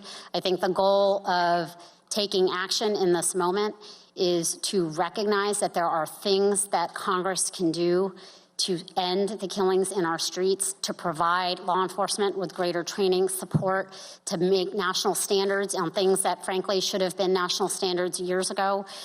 This is the time to take action, given the pain on the streets and in communities, and this is just the reality of what communities have been experiencing. But there Ms. Gupta, I don't have very long to ask questions, so let me ask you. You changed the phrase from systemic to structural racism. What does that mean? That means everything, every institution, every person in America is a racist? It means that there is bias built into existing institutions. And the policing, there have been any number of courageous police chiefs that have spoken to the history of systemic racism in policing as well. Do you think systemic or structural racism can exist in a system that requires individual responsibility? Or do you think it's one or the other? I think every American institution has been kind of shaped by these forces, and our goal is to do what we can as policymakers, as advocates, to take that out and to provide and to try to fight it in the modern day iterations that it appears. Well, do you believe that basically all Americans are racist? I think we all have implicit bias and racial bias. Yes, I do. Wow. And I think that we are an amazing country that strives to be better every single day. It's why I went to government, to make a more perfect union. Well, you lost me when you want to take the acts of a few misguided, perhaps malicious individuals and ascribe that to all Americans, not just our 800,000 police officers, our 18,000 police departments. I think, thank you for your answer. Somebody has their mic on. Could you please mute it from the remote locations, I think? Okay, Senator Durbin. Thanks, Mr. Chairman. Let me respond to Senator Cornyn's question, because I think what we find, Senator Cornyn, is that... I didn't ask you a question. Well, I think you asked them a question, which I would like to try to answer. If you take a look at our system of justice and start with the premise that when it comes to drug users, there's an equal percentage of white and black drug users. Now you look at the number arrested for the use of drugs, turns out more blacks than whites. The number convicted, the number prosecuted, the number incarcerated, dramatically larger among the African American population. There's something built into our system that doesn't equate actual criminal conduct or criminal disposition towards the penalties that we assess. And my only suggestion is that could well be a function of poverty as opposed to color. How it starts, I'm not sure, but I can tell you at the end of the system, the result is the same. Can I mention two other issues, if I can, that the chairman has raised, and I'd like for him to consider this. Back in the day, before I was elected to Congress, I was defending the sheriff of a rural county in Illinois, and he was being sued for the mistreatment of a prisoner in jail. How did I end up defending him? Not because I was the state's attorney, not because I was in public office, but because I worked for an insurance company. And it turned out that DeWitt County, Illinois, had an insurance policy that covered the sheriff. So when the sheriff was sued for wrongdoing as the sheriff, ultimately the county, DeWitt County, stepped in and indemnified him for any liability he might have. So it turns out, Mr. Chairman, that in 99 to 100% of these cases against the wrongdoing of an individual officer, there is an employer who steps in and provides an insurance policy and coverage that pays whatever needs to be paid. And I will tell you, as a former trial lawyer, I didn't go after the motorcycles of defendants. I was looking for their insurance policies. So I think the personal liability issue which you raised is covered by the fact that 99 to 100% of these cases involve insurance policies. But they never get to the question of liability because they can't get around the basic issue of qualified immunity. They can't match up on all fours misconduct with something that's already been tried. Mr. Merritt, has that been your experience? That has. So I would just answer your question, Mr. Chairman. Yes, those who are guilty of wrongdoing should be held on a civil basis for their wrongdoing. And no, it would not mean that their homes be taken away from their wives in that regard. Can I ask this question, if I might? We've talked a lot about the conduct of those who are in law enforcement. And I recently had a roundtable last Friday in Chicago and a representative of the National Alliance of Mental Illness. Now, we all know that mental illness is part of this conversation. And what we found was kind of an eye-opener from the viewpoint of law enforcement officers. The highest incidence of suicide among any profession in America are men and women in law enforcement. And they have 5 times as frequently PTSD and depression. It appears that there are some issues with their lifestyle, their job, the availability of weapons, the stress they go through that create a very vulnerable population among law enforcement officials. I believe we need to address, and I'm happy to co-sponsor this legislation of Senators Booker and Harris and others, I believe we need to address that side of the equation. I believe there's been, and we've seen it in videotape and proven it with DNA, there has been racism and unfairness in our administration of justice. But we also try to address, at least in parts of this bill, the training of those who are in law enforcement, to try to find those who are not stable, those who are not fair, those who are too biased, and those who shouldn't have a badge and a gun. And so let me just address that for a moment. Ms. Gupta, would you like to address that issue? It strikes me that we've got to consider that aspect of it if we want a police force in the future that we can count on not to repeat what the sins of the past. Yeah, I mean, on these issues, the Justice Department consent decrees always had provisions on officer wellness, and because the mental health issues among police officers was a big concern around accountability issues, discipline issues, and the like, and that was built into these consent decrees because they had to be taken seriously. And the other issue that you just mentioned around de-escalation, use of force, different training, bringing mental health teams in so that mental health professionals were paired with police officers when arriving on the scene with people in mental health crisis was another thing that was a really common theme. But both of these issues around mental health and policing were really important. The last point I'll make is questions have been raised. Why, when the one officer with his knee on the neck of that poor man, literally killing him, was engaged in that conduct while he was, I believe he had shackled, he had cuffs on at some point, so he was no visible threat. what were the other 3 officers doing? Why wasn't there some attempt at intervention? And some have explained to me that because there is a military structure to our police, that the chain of command makes peer intervention difficult, if not impossible. And I think we have to address that when we talk about policing in the future. Thank you. Senator Lee. Thank you very much, Mr. Chairman. We all know that about the brutal and senseless killing of George Floyd in Minneapolis. There's no excuse, nor can there be, for what the police did to Mr. Floyd. His killers, fortunately, are being brought to justice. His death, we hope, will not be remembered solely for being the senseless act of violence that falsely was launched in his name, but rather, hopefully, his memory will be made permanent in our national consciousness in the long-term reform of policing policies across our country. In my home state of Utah, the city of Ogden is still mourning over another death, that of police officer Nate Lyday.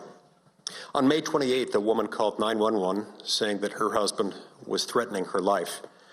Lyday and a group of officers arrived promptly at the home. The man inside the home began shooting at them from inside. Lyday was mortally wounded. Officer Lyday was only 24 years old.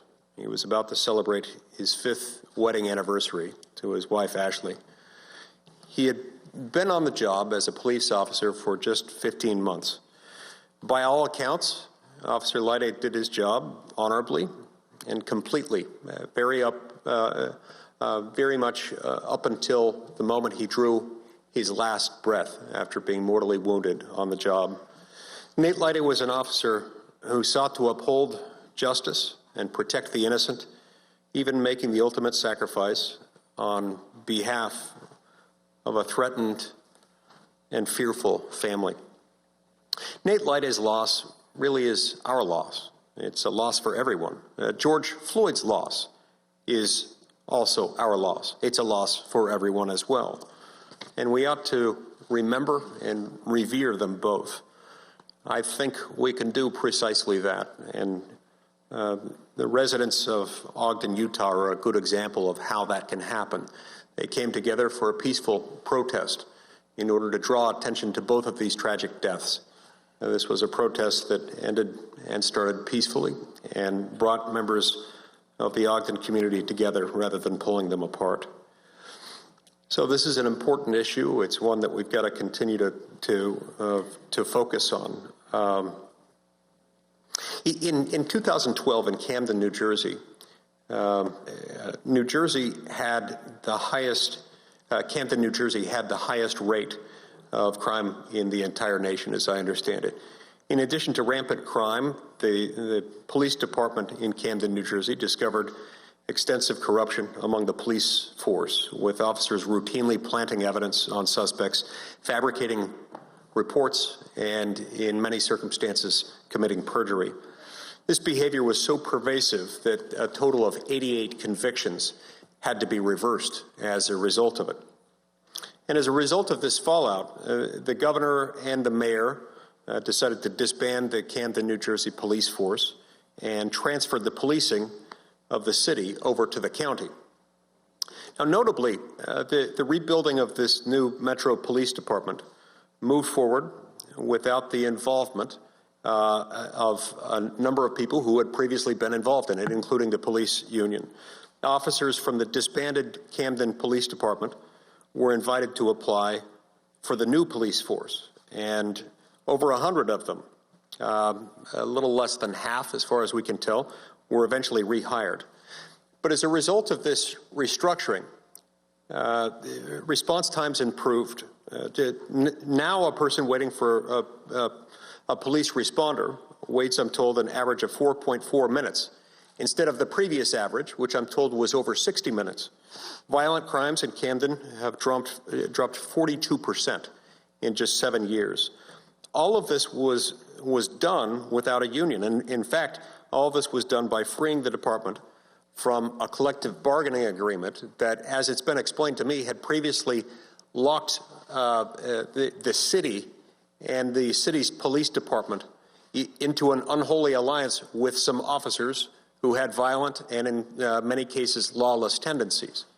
And so this brought about what, by all outwardly observable metrics, seemed to be a better set of circumstances. So, Mr. Logan, I want to thank you for being here and for your healing words. I appreciate your account of the progress that's been made in Camden. And in your written testimony, you mentioned the difficult balance that has to be struck in order to empower police officers to do their difficult work, while also holding accountable those who disregard the justice that they're entrusted to uphold. In your view, did this restructuring that happened in Camden, tell me about how it helped to recalibrate that balance between power and authority that you mentioned? Thank you, Senator. I would say that they listened to the people, from town hall meetings to conversations. Once what we're doing here, they begin to hear from regular residents.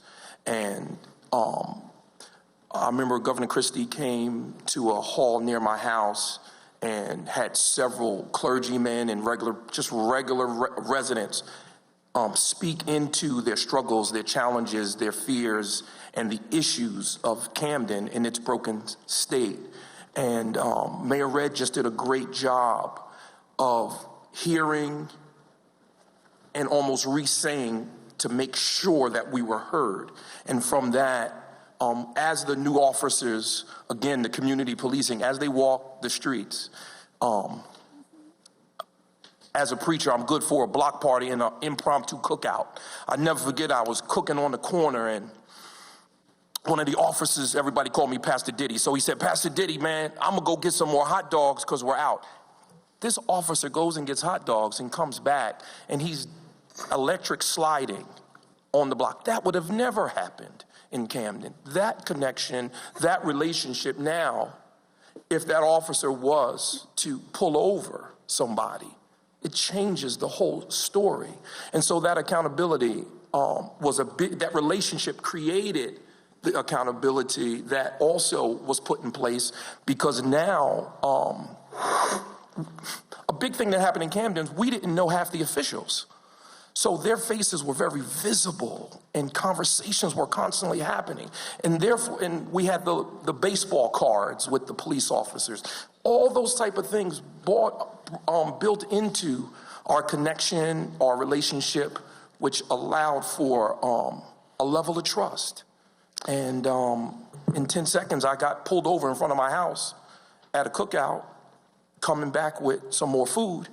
And one of the officers was talking a little rough to me. And I was at my house.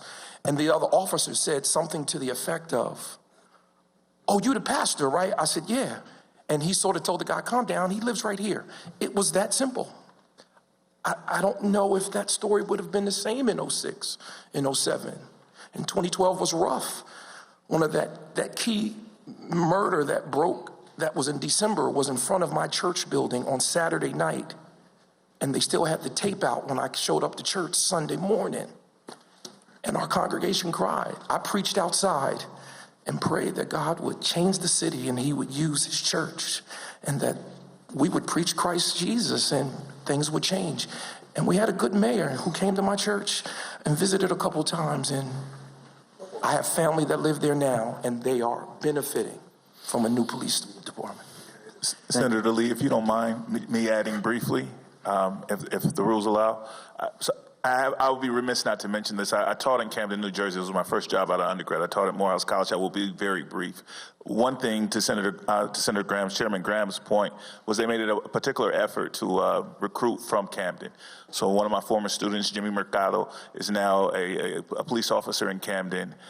When he goes into some of the rougher neighborhoods, they know Jimmy, right? Just like they knew Pastor here. And that does make a difference to your point, Mr. Graham. And I know this committee is an interesting experience. I enjoy it. Nobody else does. I learn a lot.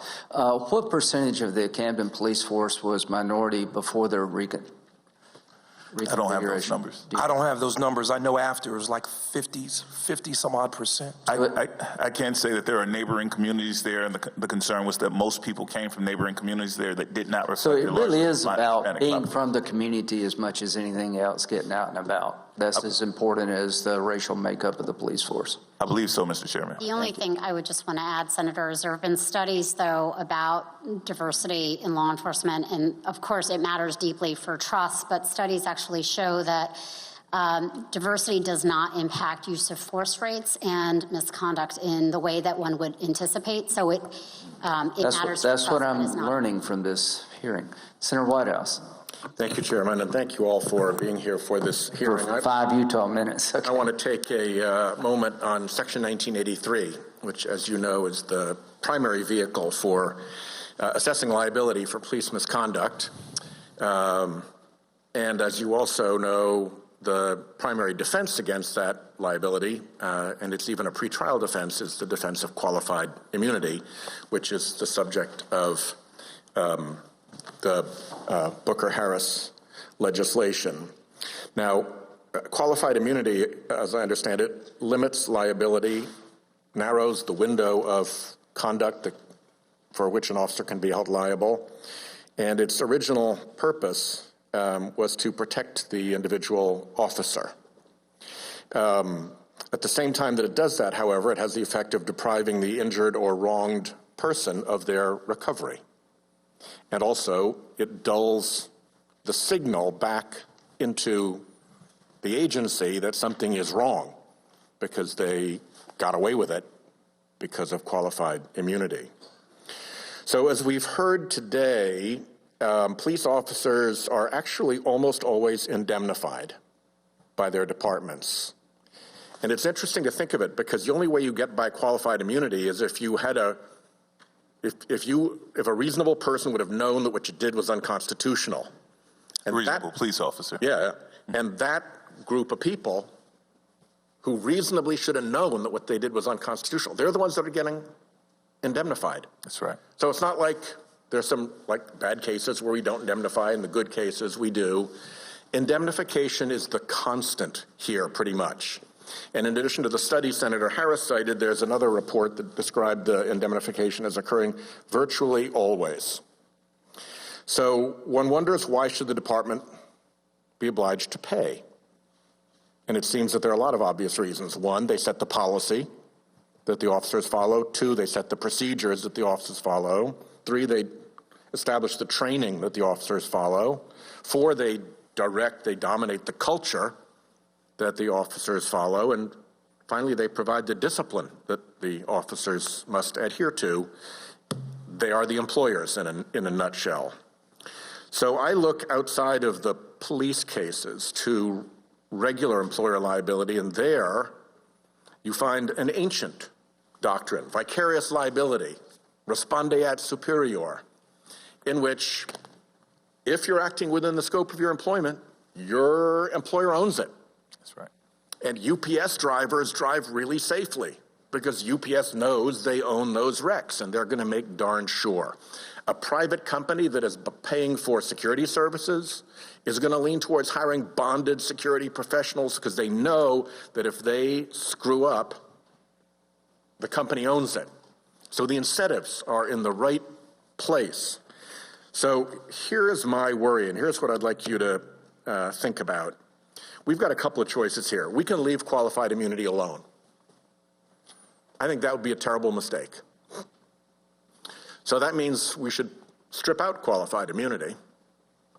And then we can do one of two things. We can either just do that and hope that indemnity survives. But, Mr. Merritt, as you said, there's going to be a flood of cases that qualified immunity defenses have kept out of the courtrooms. And right now, indemnification of officers stands on a fairly rickety structure of a mix of policy, practice, municipal ordinance, state law. You agree with that? So far, yes, sir. Yeah, you've tried these cases. You know this. So if there's this surge of cases because we've stripped qualified immunity away, it seems to me that we also need to lock down where everybody is right now, which is indemnification.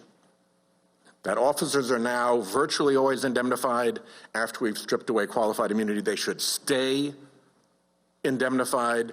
That vicarious liability, one of the oldest and most established doctrines in the law, would provide that, and that would be a fairly sensible backstop to make sure that Chairman Graham's concerned that an officer who does something wrong doesn't lose his house, and to also meet all of our concern that the departments get behind the policies, the procedures, the training, the culture, and the discipline that will, to your point, Mr. Merritt, prevent these things from happening in the first place. So given those three choices, leave qualified immunity alone, strip out qualified immunity but don't touch indemnification, or strip out qualified indemnity and protect indemnification, make sure that officers remain indemnified, which would you recommend? I would recommend, protecting or moving towards responding as superior, which are three options. It's the third option. That ensures the superior individual, the entity, does a quality check on their employees. It's nothing new under the law. Respondent superior has been around forever, and it's the status quo in these cases as a matter of practice, is it not? That's correct.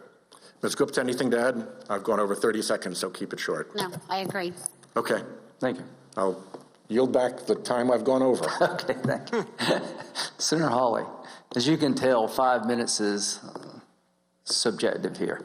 Senator Hawley. Thank you, Mr. Chairman. Thanks to each of you for being here today. Pastor Logan, Professor Logan, if I could come back to you.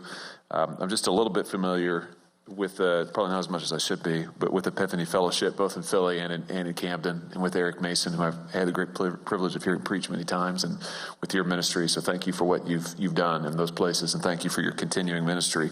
Thank you. Can I just ask you to come back to your experience in Camden? And I've read your testimony, and at the risk of having you repeat yourself, but I don't think that would hopefully do anybody any harm.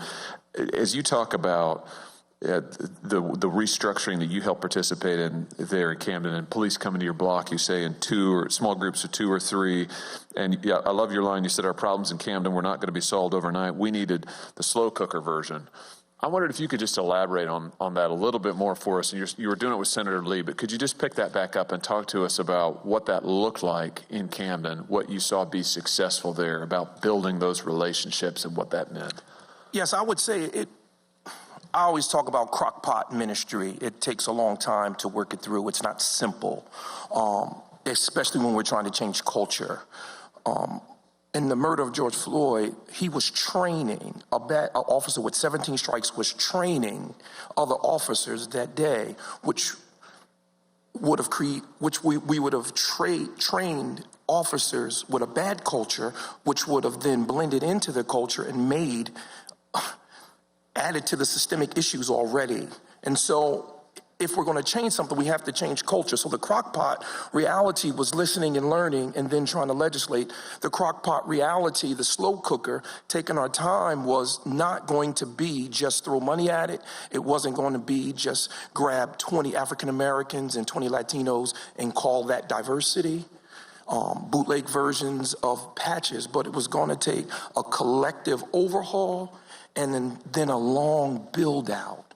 And I applaud all the government workers there in Camden who took their time and worked that through. And not only was it a comprehensive overhaul, but it was a collective overhaul because they called in people from all over the city to participate in that. And that took time. I mean, Camden, we saw multiple murders. I did multiple funerals of kids under 15 on that. And then, on the other hand, felt very, very unsafe. And so all of us wanted to say, you got to fix this now.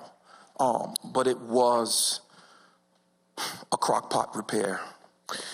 As you look back on that experience, what are the pieces that stick out to you as being the most significant, that made the most impact, that really moved the ball forward the most?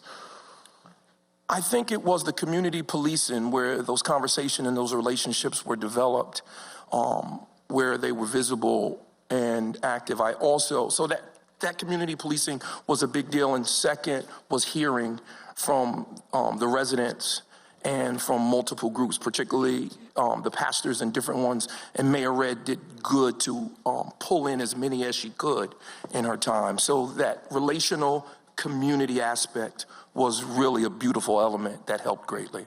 Very, very good. Can I ask you about something else you said in your written testimony? You talk about the flaws of asking police to fix upstream problems, your words. Could you just talk to us a little bit about your experience as a pastor, what you mean by upstream problems, and just maybe tell us more what you mean about that, because I think that seems like a significant point you're making there. Well, it's been said here on this committee that a police officer is given a task of social worker on the second decision making, and yes, it's difficult. He's social worker, he's fixing, he's dealing, he's trying to administer mercy, he's trying to do so much. And I want to give credit to those officers who navigate that. But my colleague, Mr. Merritt, has told us that we failed miserably, and we kill a lot of people in America through police, and other countries haven't. So when we if my plumbing backs up, I'm not going to call an electrician because he's probably going to mess up my plumbing. So when we put plumbing problems on electricians, they mess up your plumbing. And so when we put so much on police, and that's why the system is messed up, because they shouldn't have to do that.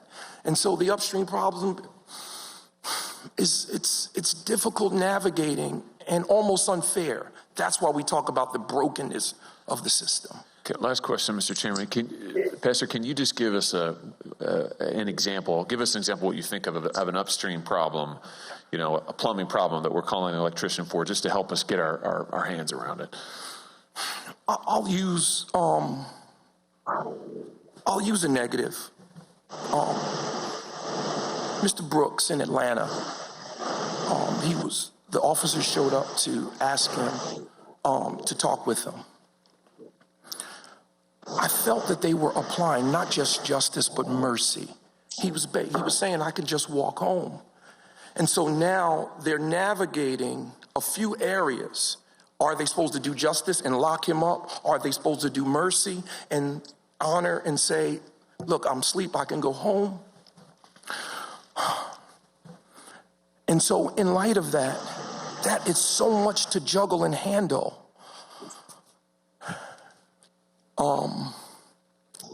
Yeah, I'm a little emotional. I saw that video and it's been messing with my head, even sitting here. But yeah, I think we give too much to do for our officers, and we don't train them properly.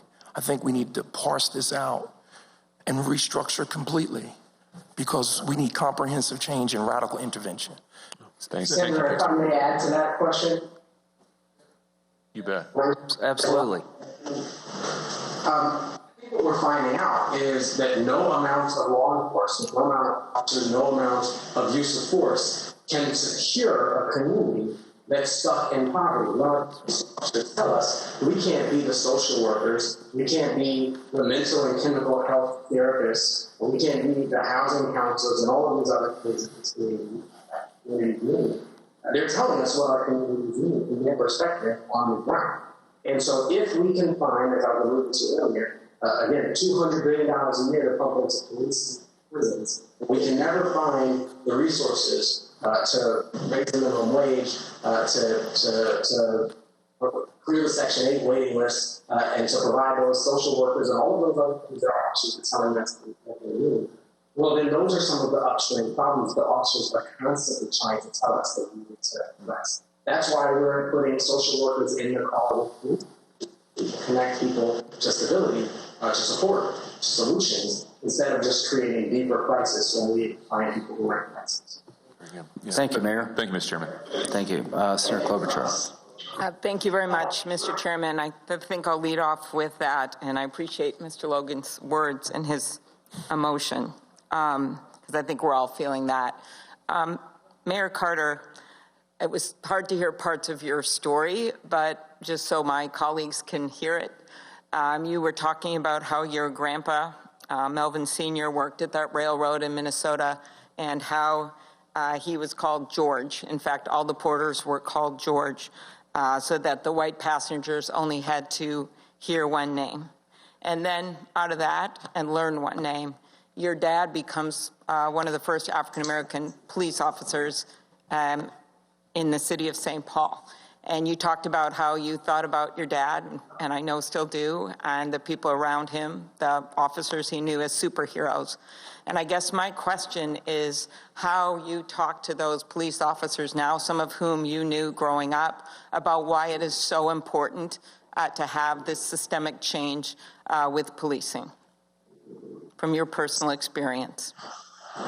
Senator, thank you for the question, and I think that's really important to note. Our officers are just as disgusted by the video of George Floyd's murder. I had one officer recently say to me, I signed up for a dangerous job, but the notion that I could be hurt because someone's upset about something that some other officer did in some other jurisdiction, that makes me frustrated.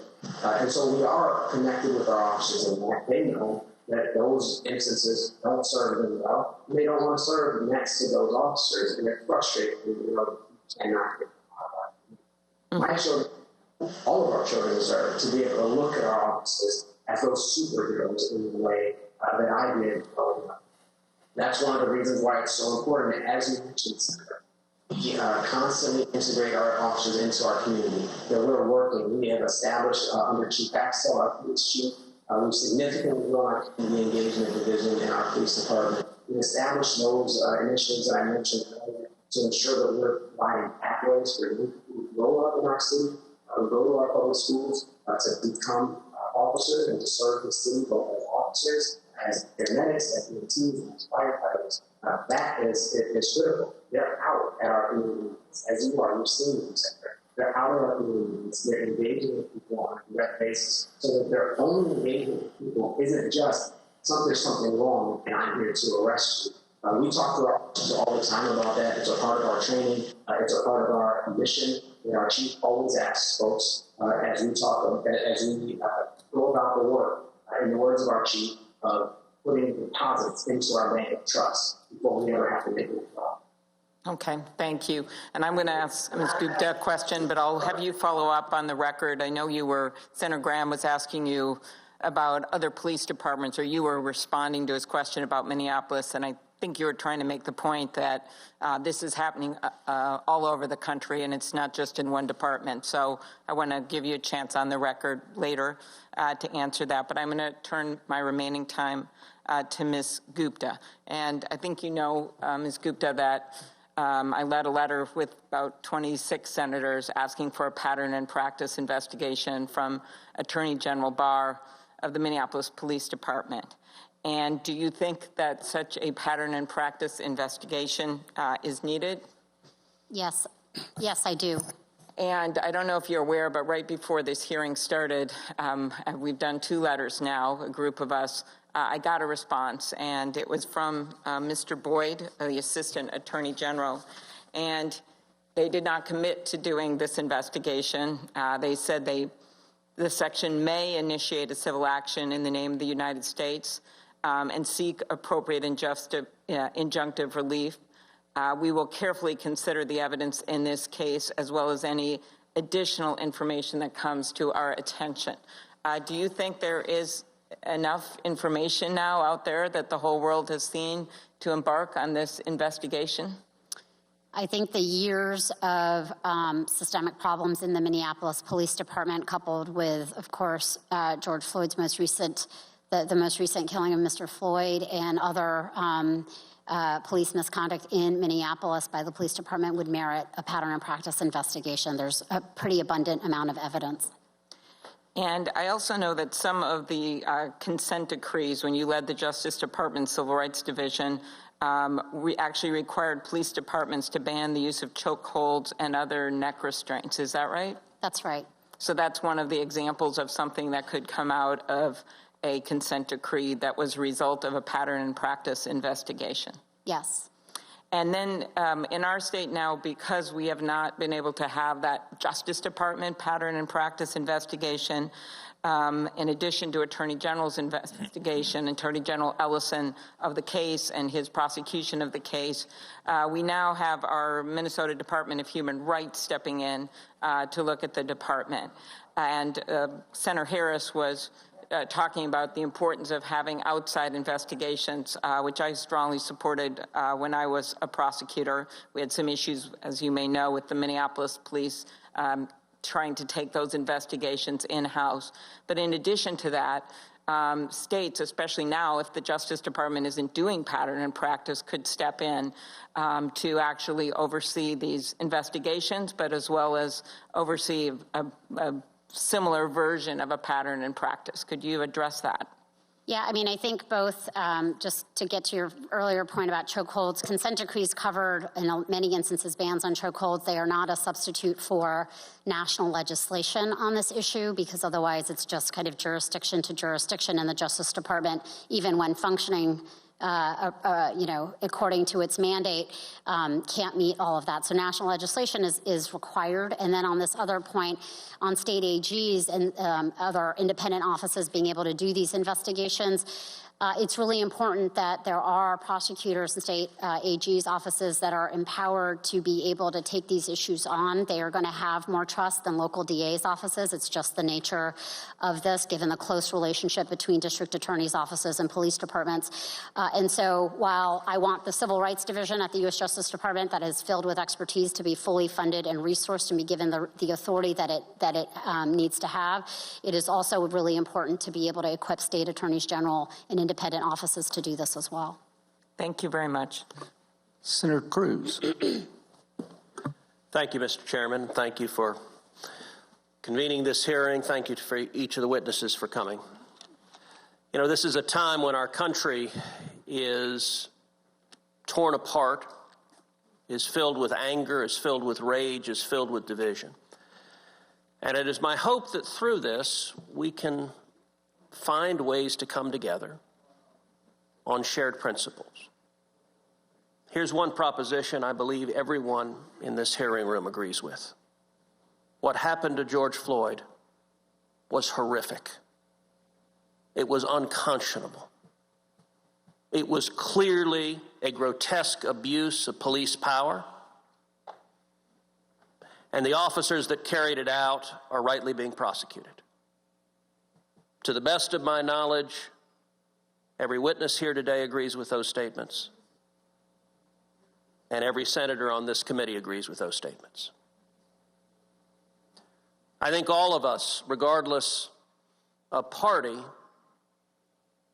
should demand justice and should demand that the law be applied fairly. You were just watching the Senate Judiciary Committee's hearing on policing and community relations. You can keep streaming it at cbsnews.com/hearing. For now, we're going to take a quick break. We'll be right back with more on the hearing on Red and Blue.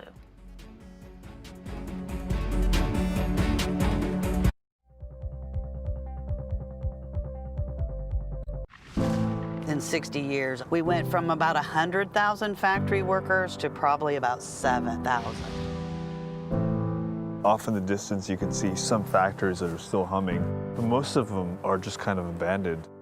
The restaurant industry right now is one of the largest and fastest growing industries in America. And yet it continues to be the absolute lowest paying employer in the United States. Barely anybody's making enough to live. You were donating plasma to get by. It's literally a slave wage. I don't remember growing up like this. My mom didn't have to go to food banks. It's pretty sad. The biggest names in politics. Whoa, that's news. Do we have the capacity to deal with what is coming? Face the questions you want answered. Are you looking at a bailout? Can you walk the American people through what happens next? Are you saying you did not ever hear of such a deal? Do you need to level with the American people? Face the Nation with Margaret Brennan. These are hard, tiring, taxing jobs, even before coronavirus came. This is my Clorox wipes, my Lysol. I have no idea what I'm walking into. I don't know if the customers are carriers. I feel privileged to be out here when so many people are out of work. Did you ever think that you would find yourselves at the front line? We have the opportunity to bring something valuable to the community, and that feels good. We have to be willing to change policy on a permanent basis to recognize and honor these workers. Doesn't seem like it's worth the risk that you endure every day. I have to do what I can to take care of myself and my family. If you had the choice, would you stay home? Maybe, yeah.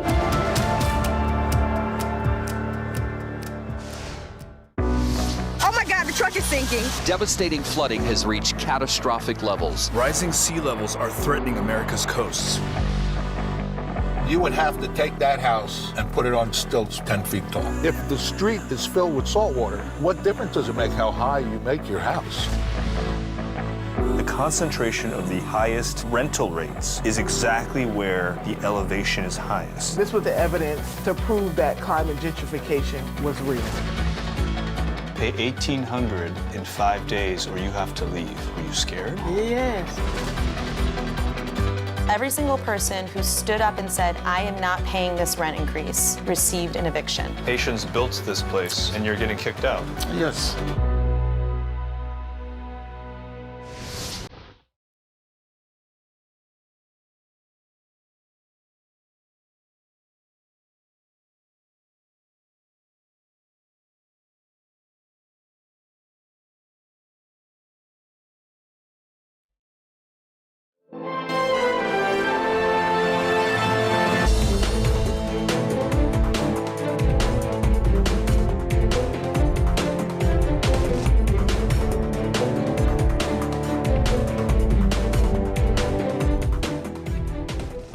Hi, everyone. I'm Elaine Quijano. It's good to be with you. Thanks for joining us. On Tuesday, nearly a dozen witnesses testified before the Senate Judiciary Committee during a hearing on police reform. The witness list included experts with backgrounds in civil rights and law enforcement. Senators on both sides of the aisle discussed the need to fix what they said was a broken system. I've never been stopped. And when I see a cop behind me, the first thing I think about is what did I do wrong and can I talk myself out of this ticket? There's literally no fear. And I wouldn't like to live in a country where I'd be afraid to be stopped. So hopefully we can all understand that problem and fix it. But it is a problem. Every black man in America, virtually every black man in America, feels like if they get stopped by the cop, it's a traumatic experience. The stakes right now are high. Will we meet this moment in history and actually do something real, or will we find ourselves back here again a year from now, 3 years